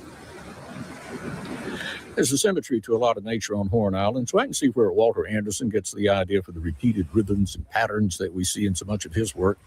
And the pine trees on Horn really do look like the ones Anderson renders in his watercolors. I thought they were caricatures until I saw the real pines, but that's what they look like. Sort of like spindly pines of Rome in Italy. Artists still come out to Horn Island for inspiration, alone sometimes, as members of groups a lot. They may stay overnight or a week or more. The day breaks silently with a whisper on the breeze and uncertainty in the air. It may be gray or it may be sunny, but each kind of weather brings out its own personality. Okay, pause it. At nighttime, you make of it what you want. Luau, ritual dance around the fire, unveiling the day's artistic work. Wait a minute, Even firing pottery at night takes on a... Did you hear what he just said? A ritual dance? Yeah. Around the look fire? at them. This is 5 years ago. They're moving in a circle and shit. Okay, so that's 5 years ago. This is 5 years ago. He called this a ritual dance. Yeah. Around the fire. I'm going to rewind it so you can hear it. At nighttime, you make of it what you want. A luau, a ritual dance around the fire. Now we know that's not no luau because those are not Samoans. I'm just saying. I'm just saying. These are white people. True that. Huh? These are white. This is their prep dance. Yeah. Okay. This is not a luau. A luau is for Samoans in Hawaii. Right. This is real serious to them. They dressed up for the occasion. And they Let's do be it realistic. all the time. Yeah, Interesting. this is something that they do. Yeah. They do it so much that it made the news 5 years ago. I'm just saying, what it look like to you, Truth Gang? True that. Those ain't no Samoans. This is not a luau. It's more like a prep dance for sacrifice. I wonder who the sacrifice was 5 years ago. Maybe we need to look into that. Look, just like Mud Pond or whatever it was that when they heard those local city representatives in that one city in Oklahoma talking about we should have strung them up by the trees or take them out by the lake or something like that. And they should have went in and drained that lake. Like, look, we've been, as far as I'm concerned, is this whole race war, right? People always saying they're trying to start a race war, and it's like, well, wait a minute, we ain't kicked nothing out. As far as I'm concerned, it ain't been a war about race. It's been a war. It's been a war about being. It's not race. Right? Well, not necessarily injustice, because the thing is, they don't really be having no beef with the black people that they kill in any of these things. These are people that they know. These are people. These are always people. These are people that they know. They don't really have no beef with them. These are people that they know, and then we'll say, I love, and then Well, my they brother and do my that, sister. right? How else are they gonna get us out to the island? I guess so. Nah, if he We grew don't like but water some like that. some of them was his diaper homies though, right? You know what I'm saying? Diaper buddies. Listen, Did he grow up with some of these folk? It was a woman on TikTok the other day that says that in these communities they teach kids from birth. Yeah. I'm just saying. Let's get back. Hold on. Ritualistic is what he said. I didn't say it. He said it. At nighttime, you make of it what you want. A luau, a ritual dance around the fire, an unveiling of the day's artistic work. Even firing pottery at night takes on a special flavor on Horn Island. Now, I'll admit, I'm not that much of an outdoorsman. Now, why the hell are you doing pottery? That ain't pottery. It look like some type of weapon, but let's move on. I mean, my idea of roughing it's when the air conditioner in the hotel room keeps waking me up when it cycles on and off. But if I were an artist, especially one who specialized in capturing nature and realizing it in my work, I'd be on Horn Island tonight. Well, you can go to Horn Island, Google it, or the Gulf Islands National Seashore, get more information about going out to Horn Island. But it really is just you and nature and whatever you brought in your backpack when you go out there. All right, so what do you all think? I've been seeing this guy, Chef Javo, on my timeline making these Out of here. So what do you all think?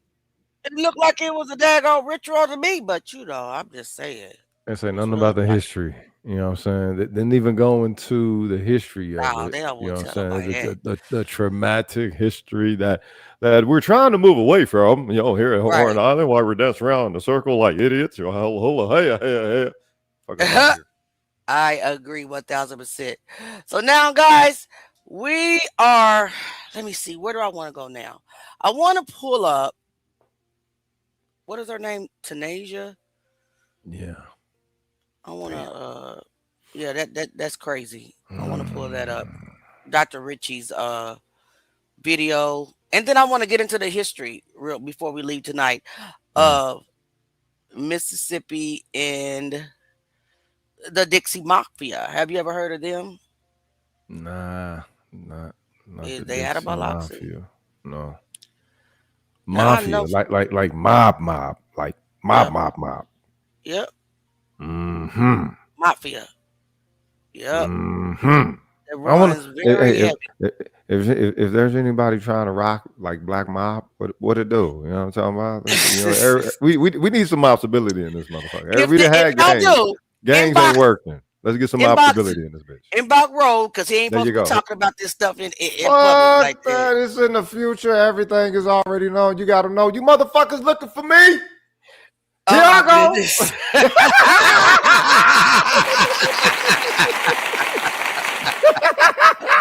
I feel you on that. I feel you on that. So let's get into. I think her name is it Tasia? I don't know. I don't want to chop her name. May she rest in peace.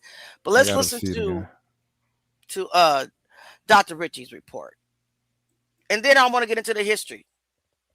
All right, let's go.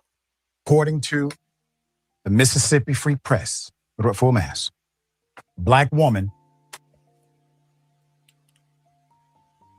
whose body was found hanging from a tree behind a vacant Jackson, Mississippi home is 29-year-old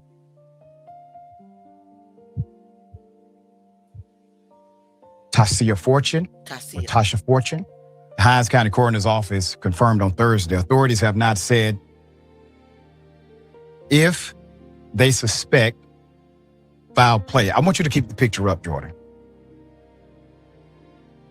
We talked about this last time, this pattern that says either A, we don't suspect foul play, or there's no evidence of foul play, or not saying there could be foul play. The fact that you have a dead body is reason enough to potentially suspect perhaps there's foul play. And if anyone has information that could perhaps bring justice to the foul play that has happened to this woman, we would like to engage the community. But they don't say that. The Jackson Police Department first announced in a statement on Monday evening that cops, quote, located the body. You heard me right. Officers located the body of an unidentified Black female at the 500 block of Road of Remembrance, a mostly Black neighborhood. At 9:05 that night, neighbors in this urban community contacted the police after finding her body, though it is not clear how long the body had been there. Hines County Coroner Jeremiah Howard, who identified the body publicly, said earlier this week that the body would be transported to the Mississippi State Medical Examiner's office to perform an autopsy. That autopsy is to determine the cause and the manner of death. Put him up. That's Kenneth Stokes. Mr. Stokes is the councilman for Jackson's 3rd Ward. He's actually speaking out about the death. He says it is murder. I want you to take a good look at the elected official, because Councilman Stokes wrote a letter to the U.S. Attorney's Office. He bypassed his local police department. Quote, "We are in dire need of the assistance of the U.S. Attorney's Office with the death of an unidentified female discovered hanging in the backyard of an abandoned house on the Road of Remembrance in Jackson, Mississippi. We especially are in need of the following details: by whom she was murdered, the motive for her murder, the confirmed name of the deceased, permanent address, as well as other pertinent information. We look forward to your response." End quote. Stokes said that even if there is no racial element to Ms. Fortune's death, Mississippi's history of lynching, and this is the point, the history of lynching alone must be considered. It's called context. Yep. Per WAPT, and that public officials need to speak out against what happened to her and say it is unacceptable. Quote, hanging is an activity, a crime that should never be an issue of being accepted by the public, he said in an interview. Another quote, hanging must never be an acceptable behavior. Let's go to Fortune's aunt. There's a GoFundMe page. Etta Avolio started a GoFundMe to help raise funds, cover the expenses for final arrangements. She says Fortune was a beloved daughter, sister, and friend whose passing has left her family devastated and heartbroken. During this lifetime, families go through ups and downs. And right now, Fortune's loved ones are facing one of the hardest moments they have ever known. She was a strong-minded, big-hearted, vibrant young woman whose life was taken at just 29 years old. Her loss has deeply shaken everyone who knew and loved her, and her family is now trying to begin healing while also facing the painful responsibility of saying their final farewells. We ask that you do the very best you can. Obviously, the local people understand their local politics as well as their criminal element, their bigotry that lives among them. The councilman has said it out loud. So much so, he put pen to paper. The authorities seem reluctant to call it racially motivated. A hanging from a tree in Mississippi of a young black girl. And the authorities who are in charge of the investigation will not say, where's the love? The obvious. Where's the empathy? That of Where's the course, empathy? Right. it is more than potentially, it is likely. This based country on does not probability, deserve my people. historical record, At all. not be damned. All right, guys, what do you all think? May she rest in peace. Hold on a second. May she rest in peace. It's sad. Forever. It's more than sad. You know what I mean? I kind of just go ahead. Go ahead. No, that's annoying. Go ahead. No. It's past annoying. Like, what happened? Look, anytime, the thing is, they've been calling these things suspension deaths since the late 80s. You know what I'm saying?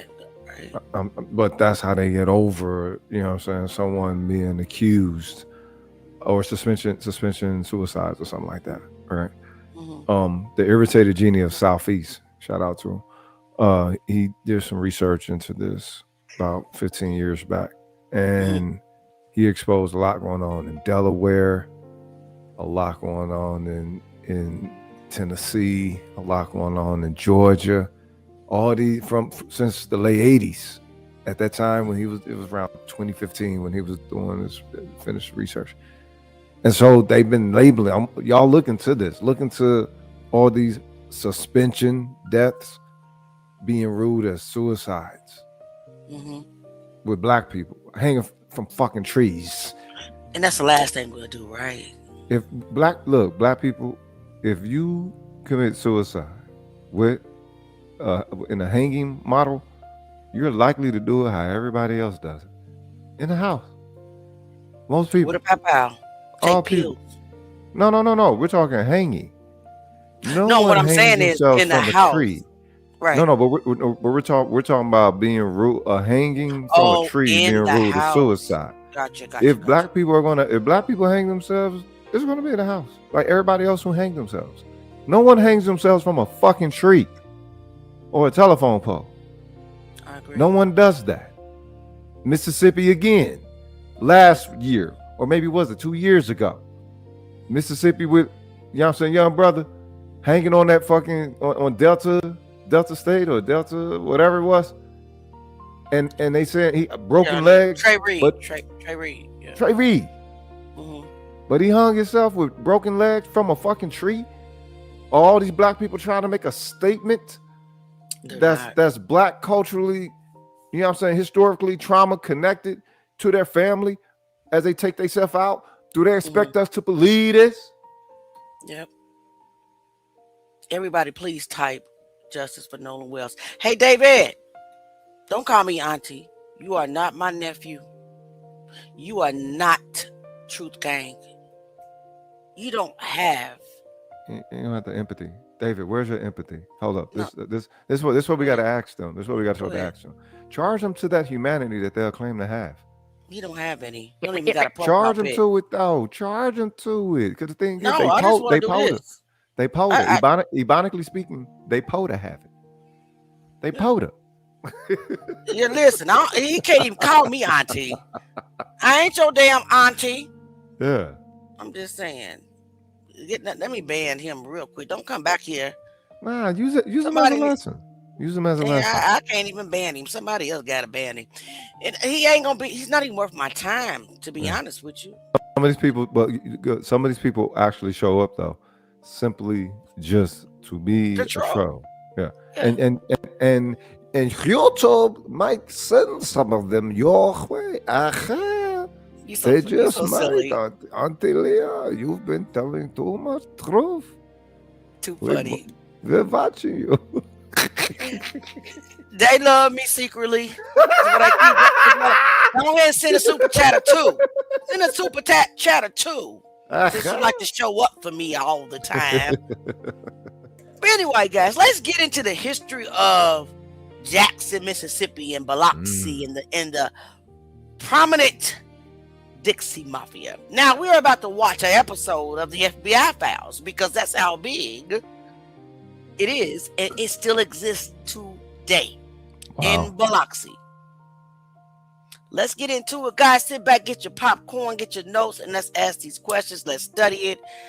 I love true crime, so I don't mind watching the FBI files. I love true crime. Y'all, let's talk about it. We're not going to ever let up on Nolan Wells, Kendrick Johnson, Daniel Irvin, Tyreek, none of them. And y'all hit the like button. Hit the like button. If you're on Facebook, hit the like button. They scared. All right, let's get right into it. So maybe the trolls are leading now, and our true audience will just be here. I don't care if the true audience is just 40, 30 people. Love it. Let's go.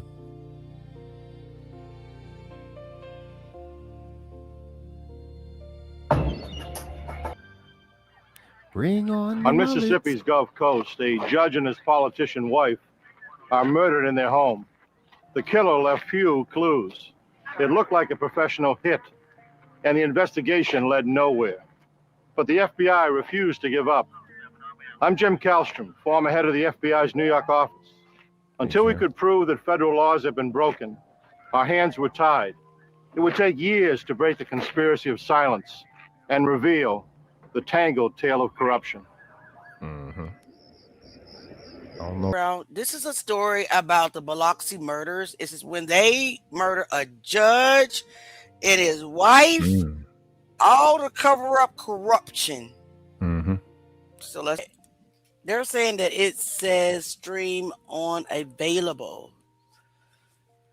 I don't know why it's saying that. Let me see. But they can't. Oh, they got you. You know they be reporting. Yeah, so I guess they don't want me to play this video. Okay, that's what it is. Why is it on the internet then? This is goofy. It was interrupted. It says it was interrupted. That's what it says. Oh, okay.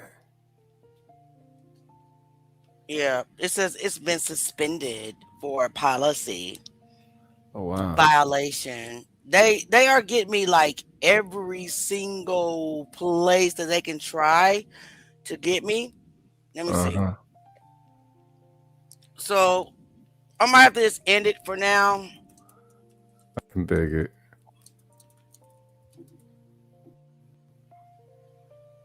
Well, thank you for the sharpening It's interesting. Very interesting, right? So it's still going for them though, but the show ain't going. Notice that the chat is still going. The chat is still going, yeah.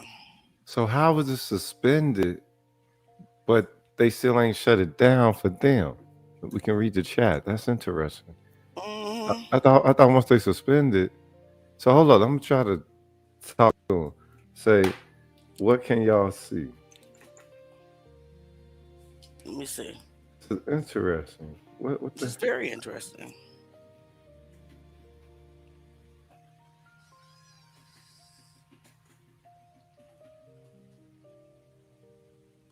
can y'all see? What can y'all see? We could.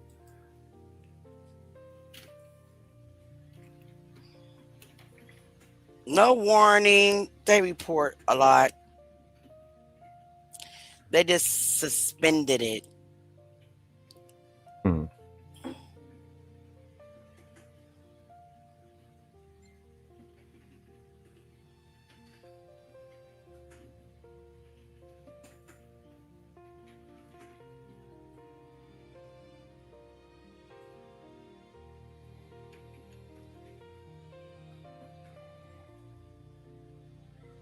So why don't? How's it not? ended? Okay, but they say they see us. Do you guys see us? Yo, Oh, they said we're back up. These people are reporting and reporting. Listen, it is diabolical how they don't want us to show the truth about what's going down. I don't get it. Woo! Wow. Well, I've never noticed that happen to the point to where they didn't cancel your joint. Right. It just- They it didn't just- like shut the whole live down. They suspended it. Usually That's they- it's like, well, we on the fence, right? We on the Yeah, fence. yeah, yeah, She yeah. didn't do nothing. Just stop She saying really it like do that. nothing. You can Yeah. say it. Just don't say it like that. All right. Right. Like, she didn't do nothing. So we can't shut it all the way down, but let me shut this down and suspend it. We gonna shut you down a little bit. Diabolical. We gonna shut you down just a little bit, not all the way. Justice for Nolan Wells, and just for that, let me do this real quick while I find out something else to watch. Because we not stopping. There's no We are not stopping at all. There's no And just stopping. because you did that, let me play the song that pissed them all the way off. Oh, word? All right. Let's just wait. I'm gonna find something else. We're gonna find another clip. Three boats went to Horn Island. Let's find Everybody something came else. back except Nolan Xavier Wells. They brought his phone home, but they left somebody's son behind. This time, we want every answer. Mississippi, cough 'em up, cough 'em up, cough 'em up.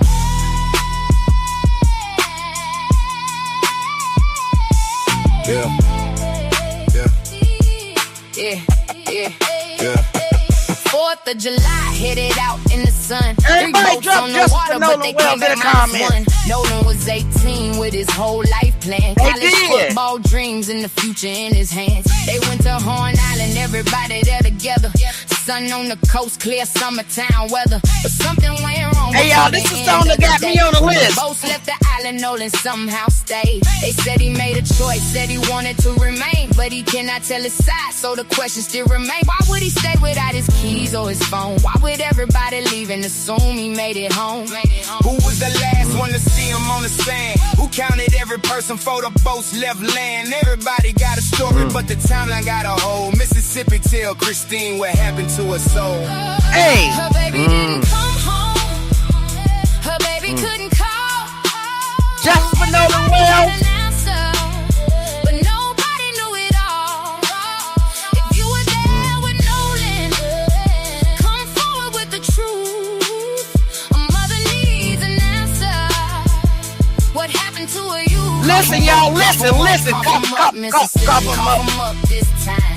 Bring 'em boys forward, put the truth on the line. We are not declaring guilt, we are demanding facts. Tell us what happened to Nolan and don't hold nothing back. Cough them up, Mississippi. Every phone and every boat, every picture, every message, every word that they spoke. His mother needs the truth, his father needs it too. Cough them up, Mississippi. Tell us what happened to Nolan. Cough up the truth. Bring every hidden detail to the light. Cough up the truth. Mississippi, get it right this time. 431, they reportedly pulled away. But when was Nolan last independently seen that day? There's a window in the timeline, questions in between. What happened after 4 and what did witnesses see? One vote, taking water bills, Trump acting strange. A call went out for help, then the energy seemed to change. Voices in the background, confusion on the line. Who was on which vessel at that exact time? They reached the mainland, moved from place to place, but nobody turned around to search the island for his face. His mother knew a baby would not vanish on his own. After midnight, she reported that her son had not come home. Search teams hit the water when the morning brought the light. Then July 6th, delivered the news that shattered every life.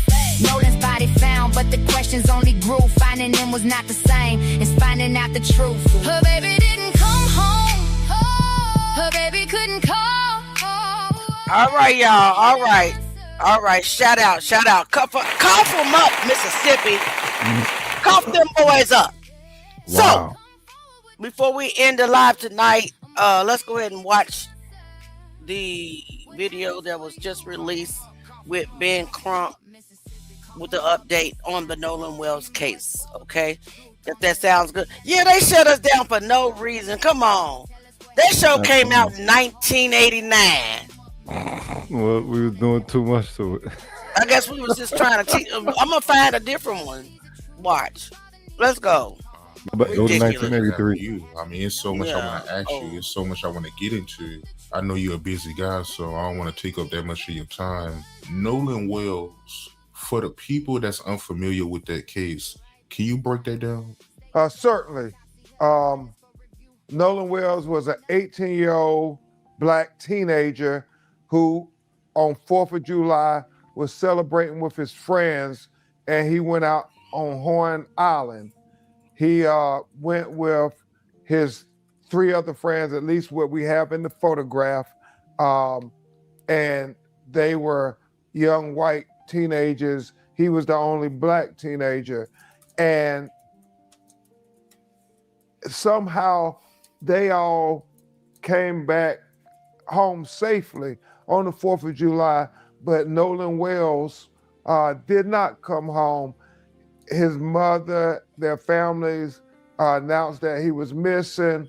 They were, out of their mind with concern. And then his body was found washed up on shore 2 days later, face down, dead. What did you say, bro? No offense, you feel me? No, I don't think. Listen. No offense. He get the job done apparently, but I'm just asking. You know what I mean? Listen. It's kind of If Ben Crump is on the spectrum, I gotta say I am too.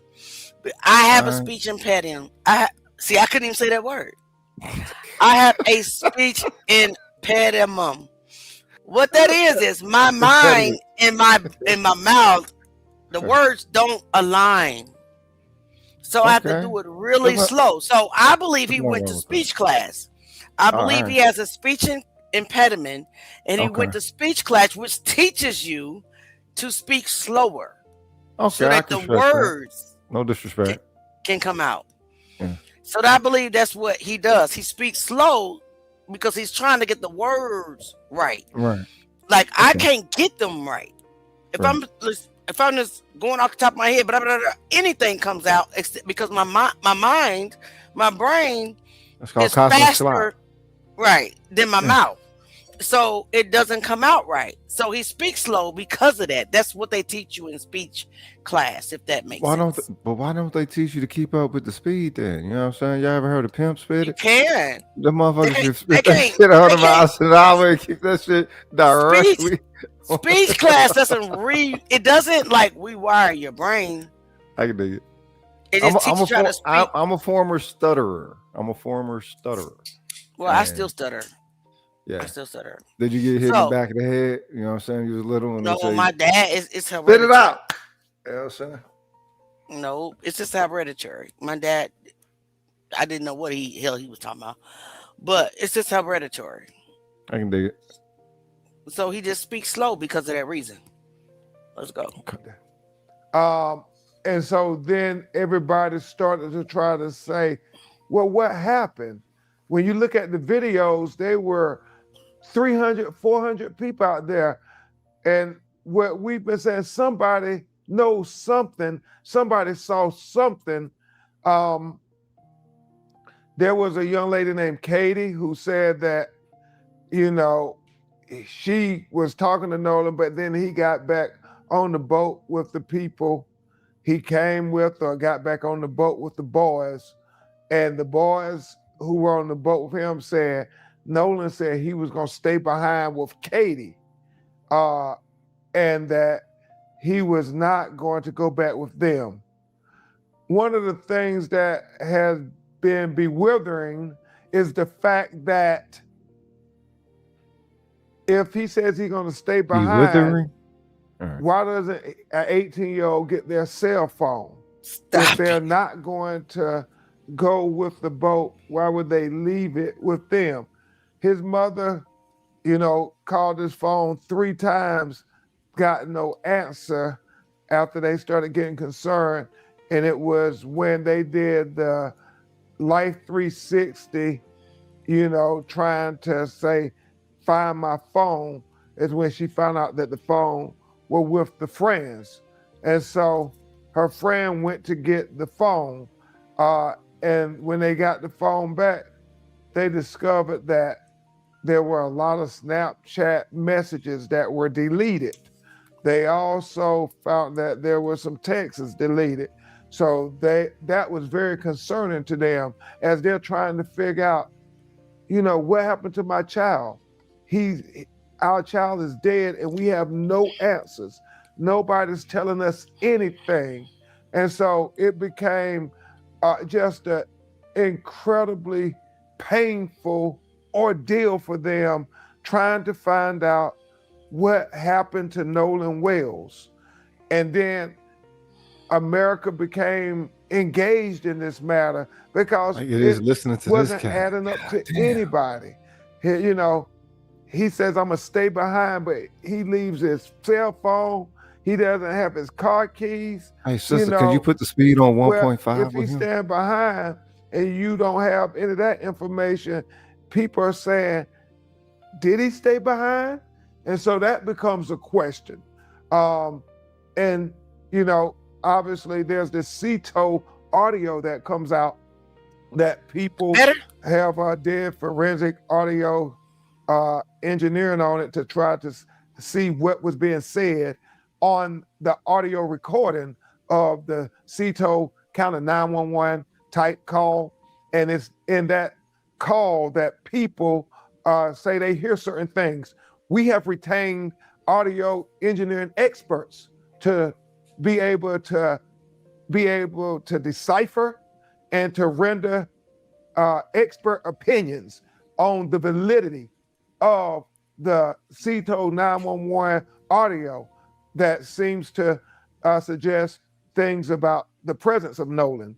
And so we are trying not to speculate, we're trying to investigate, but we are asking questions that don't add up to us. And that's what everybody's been doing, because everybody says, how can this 18-year-old college football player who's in tip-top shape just go missing and nobody knows anything? Nobody's seen anything. And the sheriff within, hours after he was discovered, his dead body, they claimed that, that no foul play, accidental drowning is what they suggest.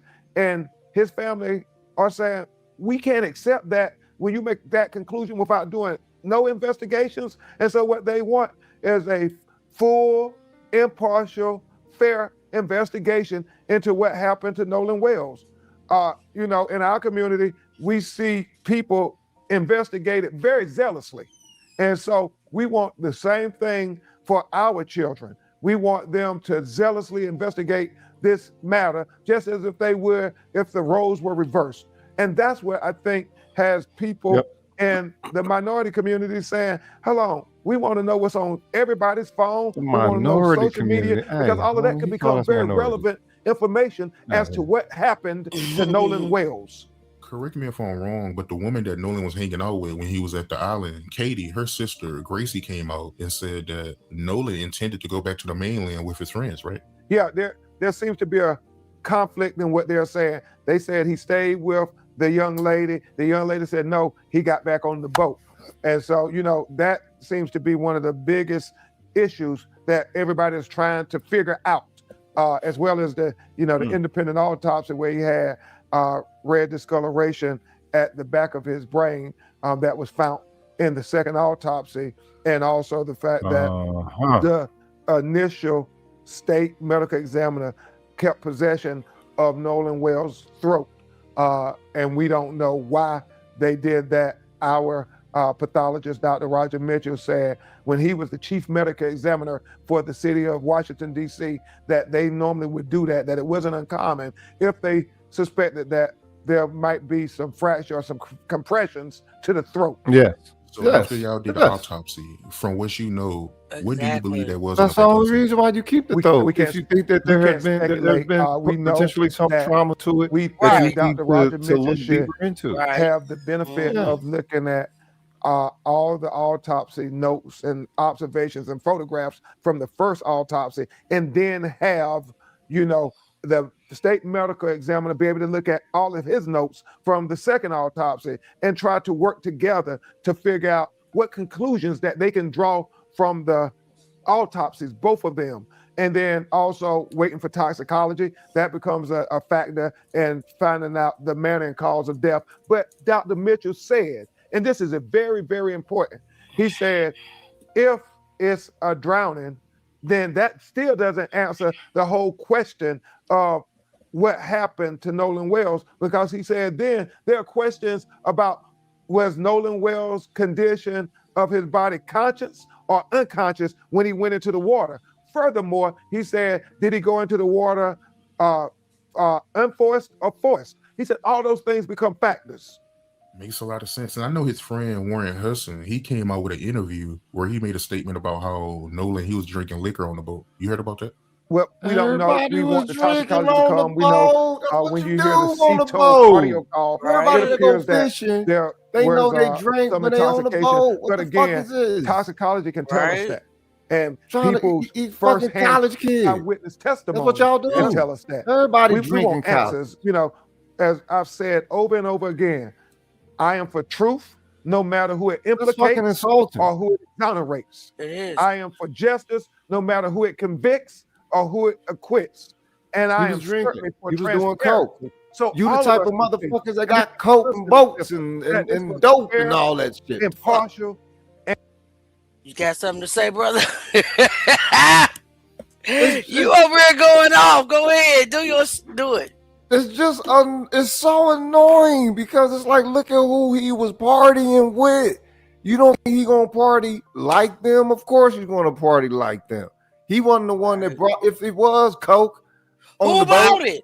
And some dope. Yeah, who the fuck bought it? He wasn't the one that brought it for everybody and turned everybody out, whatever, you know what I'm saying, get the party started. Was Nolan known for that? Nah. If he drowned, then you stupid motherfucker should have said that he drowned when somebody first asked y'all. Y'all didn't even, nobody knew what the fuck happened. We just knew that he was dead. From all wherever. They said was no apparent foul play. Yeah. What the fuck? They said. If his friends knew that he drowned, you say he drowned. And why cover it up? I mean, when you had the open window right there to tell them, look, open it. Nolan like the party. Nolan get crunk. Nolan get turned. We know it's not true though, right? I'm because saying, but the very next, I think in a couple of days or that Monday, he had to do drug tests and tryouts. I'm saying if they would have said that when the first speculations came to them, then it would have been a lot more difficult to have a motivation to look as deep as people are looking into it. They didn't say that. They just, everybody like, we don't know nothing. We don't know nothing at this fucking island where y'all had at least 30 fucking boats out there. Right. With what, like 1,000 More people? than that. Then they say it was 1,000 or more, and nobody know what happened with little bro. Nobody. Yep. Nothing. Yep. The fuck? I agree. Let's keep going. My brother over here growling, y'all. A complete investigation. That's what everybody would want if this was their child. And I don't know if this is true or not, but I've been hearing this going around that Nolan Wells' mom is getting threats. Yeah, there are a lot of sick people in this world. She's a nurse, and she hasn't gotten negative reviews in her career, but since she has been standing up and speaking out saying, we want answers. We want to know what happened to our son. Somebody knows something. We're fighting for our son to get justice. We don't think that he would just drown and nobody would see anything. And for that she's been getting attacked at her job from saying she's not a good nurse, that she's been getting negative reviews. And it's very troubling because it just adds to the trauma that they're having to deal with after losing an 18-year-old son and having no answers about why your son is dead. I mean, he was preparing for his football season. He was doing phenomenally well. He said this was going to be his year. His father, who also was an athlete, they were focused in on this, and now they're having to answer to his little brothers. Why is our big brother dead? Wow. Yeah, and I'm hearing that she even receiving hate mail. Oh man, they're getting all kind of attacks and threats, and but no arrest for them. It's just a shame before God. We come and we start trying to fight for the life of this young black child and to get answers, and then we get threats and death threats and attacks and hate mail and all this stuff. But we're used to it because this is what we do. We're civil rights lawyers, and we know that civil rights leaders have always been attacked. Whether it was my personal hero, Thurgood Marshall, his life was always under threat when he was just trying to find out how did black people end up hung in trees, castrated with their eyes bulged out. But they would blame us as being race baiters when we're saying, hold on, we want answers because if this was your loved one, this was your family, wouldn't you want answers too? I mean, but we're made to be the people who are the bad people, and that is fine because they did it to, Thurgood Marshall. It's not fine. They did it to Martin Luther King. They did it to Medgar Evers. They did it to Fannie Lou Hamer. They did it to, Ida B. Wells, who documented that the state of Mississippi is the state it's just part of the struggle. Ass whooping is part of the struggle of America. Fuck that. And all of them were attacked for just trying to shed light, to speak truth to power, to try to say we have rights as Americans to the Constitution and to vote and to have the right to life and not to be wrongfully convicted. But all of those people I named my heroes were condemned by the state of Mississippi while they were fighting for equal rights. And so, if people are going to condemn us, about the culture? Then I guess we're in good company with Thurgood Marshall and Martin Luther King and Medgar Evers and Fannie Lou Hamer and the great Ida B. Wells. I'm okay being in that company. My ancestors fought for us to be able to have a voice and speak truth to power. And shame on us if we don't speak truth to power when we have all of the education and legal acumen and resources to be able to go give a voice to those who don't have a voice, to be able to help fight for marginalized people, to help fight for what my grandmother called the least of these. Shame on us if we don't stand up and fight for them because our ancestors fought for us. And you receiving threats too, right? Oh man, they're making all kind of attacks and threats on me and Reverend Al and anybody else who's standing up. Okay. But we're used to that. That's just a distraction, Right, let's go, brother. He's putting this into primarily some black kind of dynamic with it, but won't say race. A lot of folks, they won't say race. The thing is, the dynamic that I put toward it is the objective one. Is it's as if I wasn't black. Okay. It still looked just as suspect. It still looks like it's tied to the same anti-black history of ritualization that they've been doing the whole time or whatever. Right. I don't say this as a black man. I say this as somebody that can see the facts and read the history and see the factors involved, and it don't add up. And if it don't add up, that ain't got nothing to do with color. The thing is, You know what I mean? So I think what he's trying to put to us, you know, Martin Luther King, he called forth them and all that. And it's like, well, nah, look, you need to understand when you understand what it is that you're facing. If the state of Mississippi stands against you within your full citizen's right of demanding a citizen's justice, what kind of citizen are you in that state? This is true.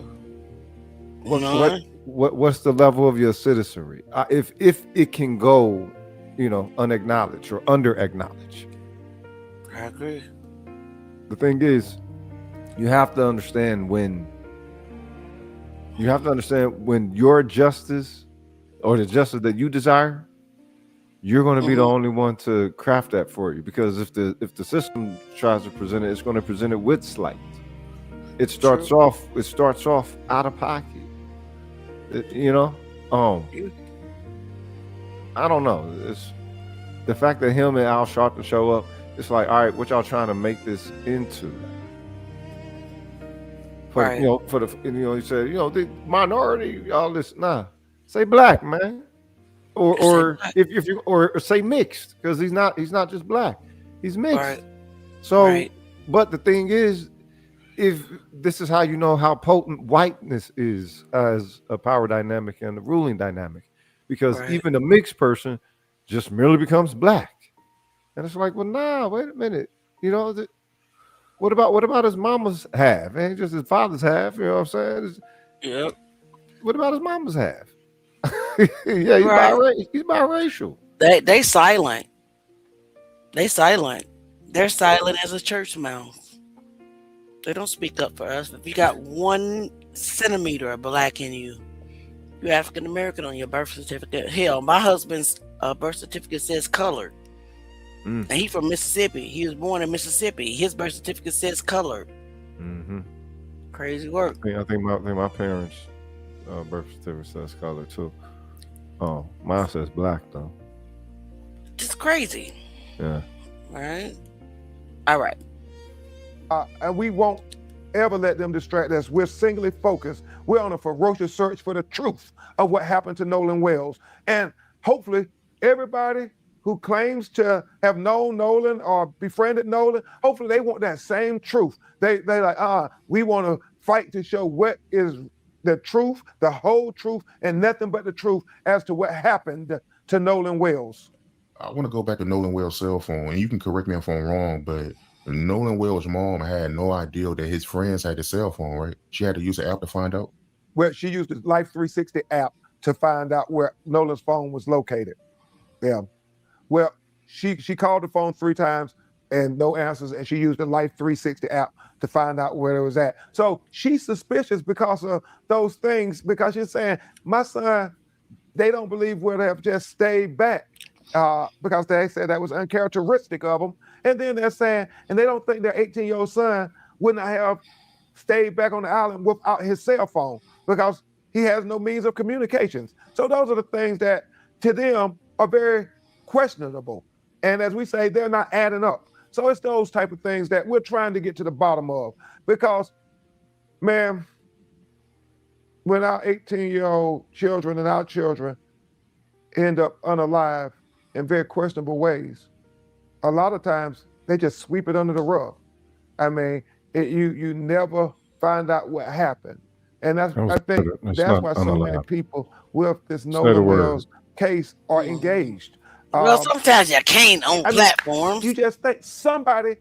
And that's you know that they're taking your reality away from you. If you can't call your reality exactly as you live it. There's so many people out there. How does nobody? You probably got rules. Welcome to 1984. It's a drowning. Nobody sees him go in the water. Nobody tries to help him.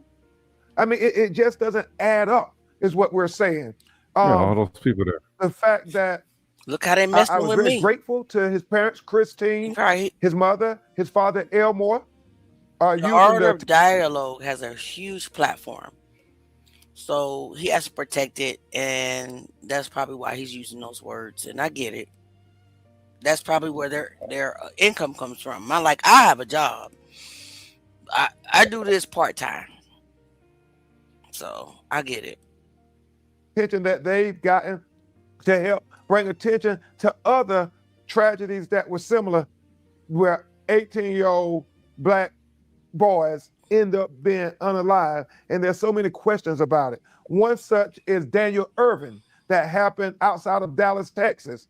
He, within 3 months of 4th of July, got picked up by his friends to go on, I guess, a fishing trip. He was the only Black kid amongst them. I guess he allegedly accidentally drowns.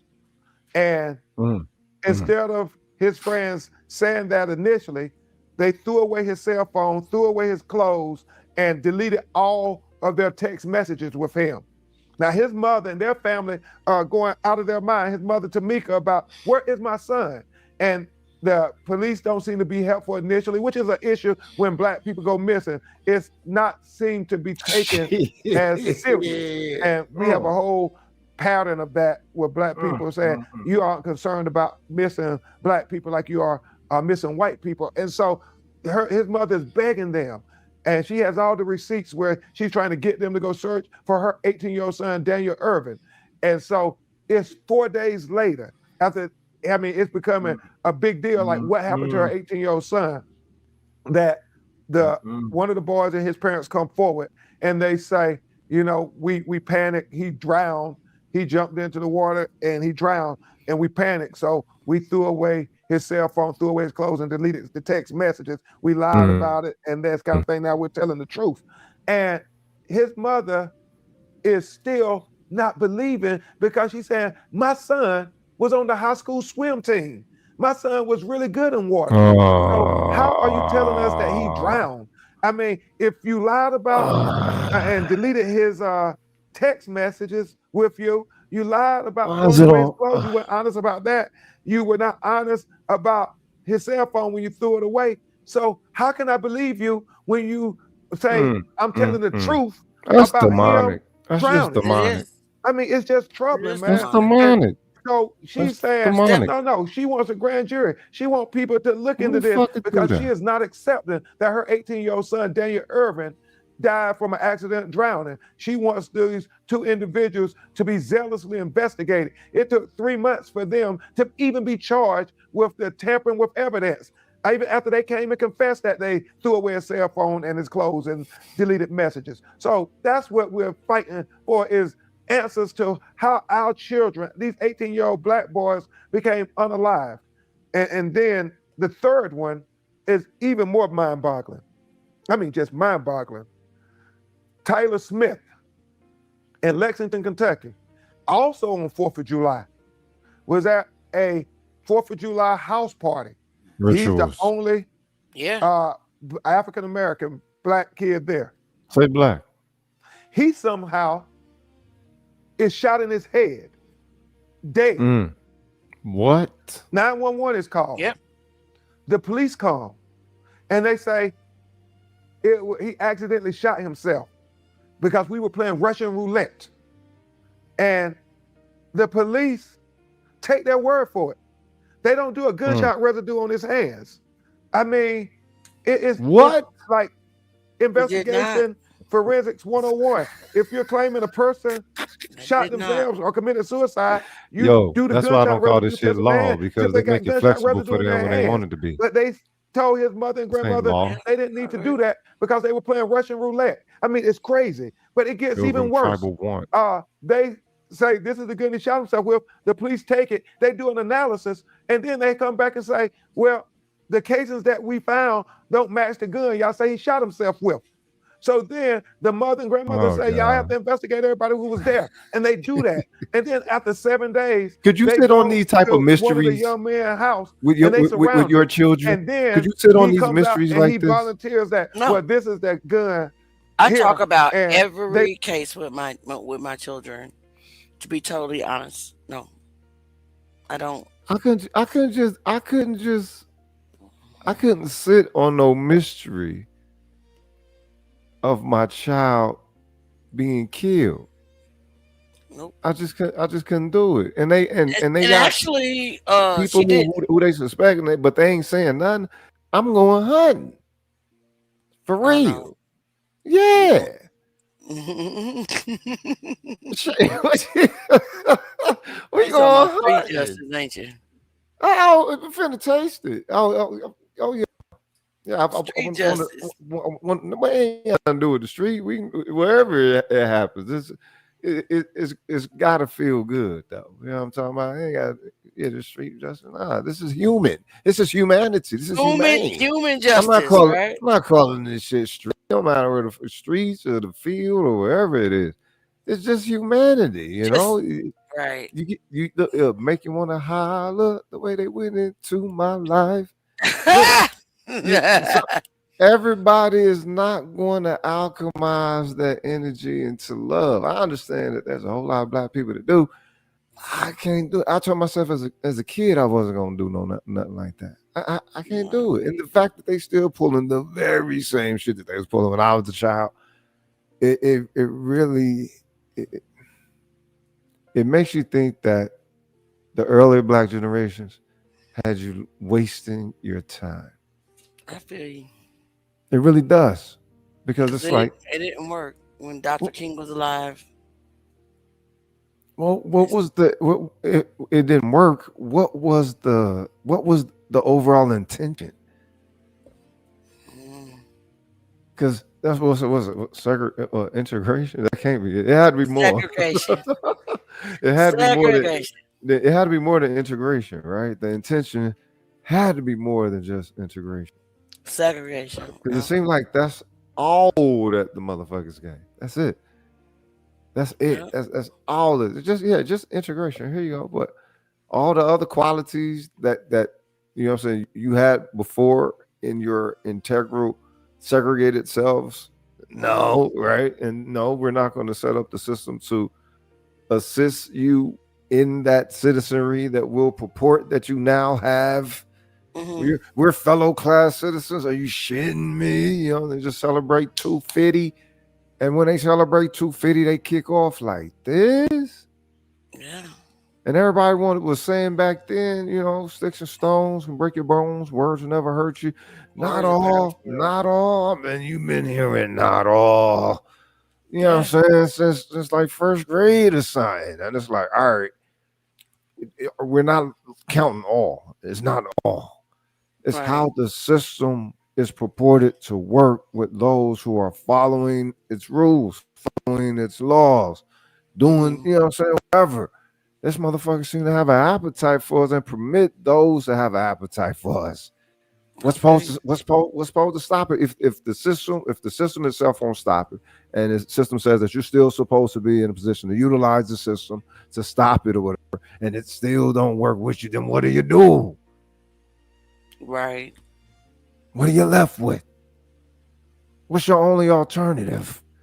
If the system it complies with that which it tells you it ain't gonna do, and that you can help stop. I hear you. 1000%. You're not hanging nobody in my family, and I'm not coming hunting for you. You ain't hanging nobody. I feel you, bro. Everybody that permitted, police, whoever the fuck involved, you permit my family. What? And want to call it a suicide? I ain't that. I ain't. This way we playing? Could they have played with us like this back in the 1920s, the 1930s, the 1940s, 1950s, 60s, you know what I mean? However it is. It's like they fucking playing with us now. They've reached such a level of being comfortable. And now they're playing with us. They playing with us for sure. All right, guys. Let's get back into it, but he's right. Match it up, and they show that this is the gun that killed Tyler Smith. Now, imagine that. Imagine that. This is a person that took a gun away from the scene of the killing. I mean, and they only charge him with tampering with evidence. And his mother, his grandmother, and their family of Tyler Smith are saying, you're not going to charge them with the death of our child? I mean, if they didn't do nothing nefarious, why would they take the gun from the scene? And so it's those things that we are fighting to get answers for. To say, no, we want a full and fair and transparent investigation for Nolan Wells, for Daniel Irvin, and for Tyler Smith. If it was your child, wouldn't you want the same? So many conflicting stories, so many red flags based on what I'm hearing and what's being reported. It sounds like it can be foul play. Yeah, and that's what the families are saying. We want to know if foul play was involved in our children being unalived. That's what Nolan Wells' family is asking, because it's not adding up to them. And that's, the family of Nolan Wells is asking and trying to dot every I and cross every T to see if there was foul play involved in their son being unalived. And that's all they're asking. And then Daniel Irvin's mother, she is saying, is there foul play involved in my 18-year-old child, Daniel Irvin, being unalived? And then with Tyler Smith, his family is asking, is there foul play involved in my 18-year-old son being unalived? 3 Black families, 3 Black 18-year-old boys, all unalived, and a search for the truth in all of them. Nolan Wells' friend, Warren Hudson, his dad came out with a $50K reward for anybody that got information on Nolan Wells. You heard about that? Yes. Reverend Al Sharpton, Mr. Tyler Perry, Mr. Tara Owens, and now this person have all put up rewards for anybody who has information or answers about what happened to Nolan Wells. And so I say, good. If anybody else want to help us get to the truth of what happened to Nolan Wells, we welcome it, because that's all his mother and father have been saying from day one. You personally, with all the information you know, what do you personally believe happened to Nolan Wells? Well, we don't want to speculate because we're representing the family when we want to investigate everything. But I will tell you, we got investigations going in every aspect of the case. Investigators are talking to people who call into the tip line. We have, audio engineering experts listening to the CTO 911 audio tape. We also have oceanography experts looking at the facts of what has been put forth, that he was found primarily in the same place where he was apparently at. And so we're looking at the oceanography of the high tides and the low tides, because, they move bodies back and forth. So, why wasn't his body discovered on Saturday or the next day then? Why would it take 2 days? We're asking every question, trying to answer every question, because we want to get to the truth. And hopefully that's what other people should be doing versus trying to attack. Let's go find the answers. So my thing is this. I know Snapchat, it got its own rules, and after 24 hours, they delete the post, but it got to be some kind of way y'all can still get the content, right? Well, that's a great question. What we did, we opened up an estate for Nolan Wells where his mother is over their estate, and we issued subpoenas to, all of Meta, Snapchat, all the phone services, because we want that evidence to be preserved. Because what people were texting from July 3rd to, July 7th, July 8th becomes very relevant to, everything. I mean, young people text and social media, what they were saying may help lead to some information that we can glean to some conclusions on certain things that happened on that night and in question that whole weekend. So that's what we're trying to do. We're trying to be thorough in our investigation. Because it still got to be there, even though it's not on Snapchat no more. They still got to have it, right? Well, that's the good thing we believe about technology and digital footprints. You can always go find it. And so we are on a ferocious search for the truth. We're trying to dot every I. We're trying to cross every T. We're trying to look under every rock, because we want to know what happened to Nolan Wells. There were 300, 400 people out there on Horn Island that 4th of July. Somebody knows something. Somebody saw something. We want to know. With all the people that was there, someone seen something. It doesn't make logical sense at all about what happened. People, nobody saw out nothing. there, and nobody sees it. What a crap. I mean, it defies logic in many ways. You're saying, hold on, people, out here, they got videos, they got pictures, they got eyewitnesses to be able to testify to what they saw. And so that's what we want. And so we've gotten a lot of people to, call into the tip line saying what they saw and offer videos and offer photographs. So we're putting this together. I do believe we're going to find out what happened to Nolan Wells because too many people were out there. Somebody had to The see ritualistic something. And murder. all we're saying, the reason why we're trying to keep this, in the stream of public consciousness and public facing, because we know through history, if we don't keep ringing the alarm, they just sweep it under the rug. They sweep the death of our children right under the rug as if their life didn't matter at all. But our children's life matters. Nolan Wells' life mattered. Daniel Irvin's life mattered. And Tyler Smith's life mattered. All our children, life mattered. Yeah, if nothing gets done, it's going to keep happening. Exactly. And we want to prevent the way you this said because that. if we don't have transparency and accountability, I hear you, brother. I hear it you. will continue happening. I've been hearing this rumor that Nolan Wells, he got into a fight. You know anything about that? Well, we have people who have said they believe Nolan was in some kind of altercation, but we need to verify that. Everything is speculation until we can verify it. And so that's what we got to do, verify stuff. It is alleged, but we have not verified that yet. The autopsy that was done by the state of Mississippi, I've been hearing that they won't release it. Yeah, we want transparency. We think that is key in this case. People being able to have transparency so they can see and they can trust the investigation. So we don't know when the state of Mississippi is going to release the autopsy, but we feel they should release the autopsy. We feel that, everything should be transparent and able to be consumed by the public so the public can have trust in the investigation into the death of Nolan Wells. We released our autopsy because we are trying to be transparent. We want to be very clear. We believe in transparency, so we're asking them to be transparent as well. You were speaking about it earlier, about how you was getting backlash. What's the issue? Like, why is you getting backlash? Well, it's like they want us to be well-behaved victims.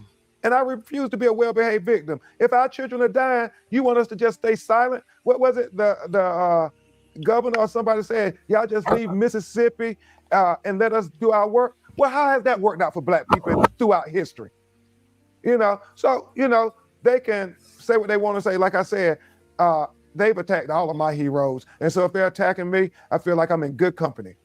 So what's the next step in the Nolan Wells case? What can we look forward to? Well, everybody's waiting for the state of Mississippi to release their autopsy, and the matter, as the district attorney has said, is going to be presented before a grand jury. We don't know when that is going to happen. We don't know when they're going to conclude their investigation, but what we know is we're going to stay focused and vigilant, and we're not going to be distracted because we're on a journey and we're leading a ferocious search for the truth of what happened to Nolan Xavier Wells. If it's somebody out there that knows what happened to Nolan Wells, what do you personally want to tell them? Yep. As Nolan's mother and father said, if you're out there and you were Nolan's friend, they said, do what Nolan would do for you had the roles been reversed. They said, Nolan would have spoke up about what he saw, what he knew. If you care anything about Nolan, they said, please come forward and tell what you know. That's all they're asking for. And to everybody out there who has been supporting this family, everybody on social media who have been standing to get to the truth of what happened to Nolan Wells, thank you. Thank you all. We together can figure this out. As I've often said, we're all co-counsels in this, trying to find out the truth of what happened to Nolan Wells. Ben Crump, great interview, very insightful. Words can explain how much I appreciate you for coming through. I know you're a real busy guy. So, hey, man, we got to bring you back, man, so you can keep us updated on this case, man. But thank you, man. Thank you for coming through. Hey, thank you, champ. Thank you for having the art of dialogue. We need to continue to do it even more. Salute. Shout out to everyone that is fighting for Nolan. I'm just going to say this before we end the live tonight, because we are at the 3-hour mark, past it. that it is imperative that we do not stop speaking this name, regardless of the threats, regardless of the spin narrative and the threats of lawsuits and all that is going on. What do you think, brother? I think that this is one that has more people searching for what's clearly missing. Yeah. The fact that they were so flippant in the beginning was their flaw. They shouldn't have been so flippant. Everybody can look at this and see how wrong this looks, and can, you know what I'm saying, pretty much infer to what likely happened with the same facts involved. So it's like, all right, you know, I don't know. It's clearly a cover-up. Reason for that cover-up, I suspect they just don't want them rich white person's children to go to prison or get death row. They need to cop the boys up this time. I mean, but the thing is, they're going to draw it out, right? They're going to draw it out because they have a flimsy, thin, you know, stance, and even the public is able to ascertain a more solidified stance than what, you know, so any of the state has been providing, and that's sad. True. That's sad, and again, it just makes them look even worse. It's like, look, y'all got caught. You know what I'm saying? You got caught. Give it up. Give it up. Cough right? it up. Cough them up. Cough them boys up. Cough them up. Shit, you got caught. You know what I'm saying? You know, pop go to weasel. It is what it is. It is. You lost one. You know what I'm saying? Some you win, some you lose. This was one that you lost. Because that audio is damning. Yeah. Damn, Bart. Damn it, Bart. Oh my God. Is he dead? Nolan, wake up. No, check his chest. Yeah. Y'all gonna have to cough him up this time, Mississippi. Yeah. Sorry. You're not going to be able to send those blokes to the schools that you want to. They's finna go to the pokey. Listen, not gonna be able to do it. Not this time. Cough them boys up. Cough them up and take them to the pokey.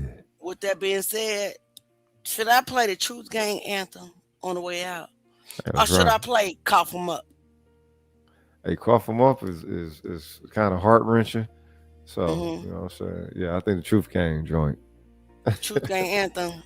Yeah. All right, we're gonna play the Truth Gang anthem on the way out. Y'all meet us tomorrow. I love y'all. It's Truth Love Gang. back. Peace. See y'all tomorrow.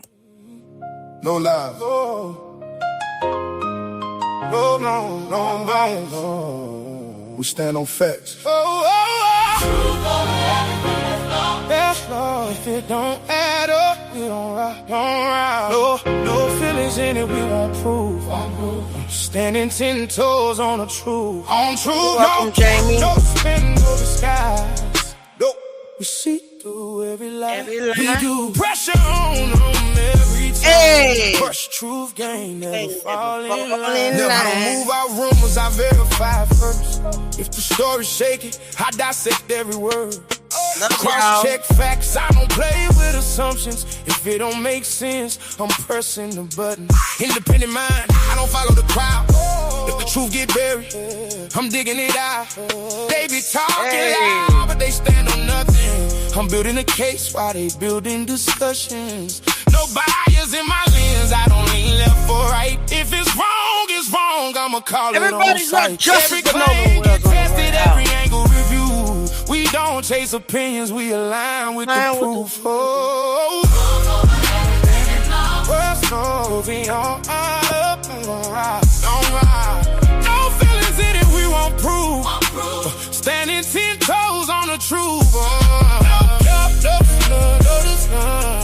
Nope, we see through every lie. We do. Pressure on them every time. Pressure. Truth Gang, never fall in line. No shortcuts taken, we follow the trail. Even if it led somewhere people won't tell. I don't care who involved, I don't care who it hit. Truth don't pick sides, it expose what it is. Every detail matter, I'm zooming in from the start to the end, where the gaps where it been. If the timeline off, then the story collapse. And I'm bringing it up, I ain't letting it pass. We don't fold under pressure, we applied it instead. They be hoping we stop, we apply it again. 10 toes planted, we ain't moving for nothing. Truth gang solid, yeah, we stand on something. It don't matter where we go. It don't matter what it shows. We know truth ain't easy, but it's necessary. Truth over everything that's lost. That's all. If it don't add up, we don't rock. Peace and love, y'all. No feeling, yeah, tomorrow. Won't prove. Standing 10 toes on the truth. No cap, no spin, no disguise. Nope. We see through every lie. We do. Pressure on them every time. Pressure truth gang. Yeah, we stand on truth.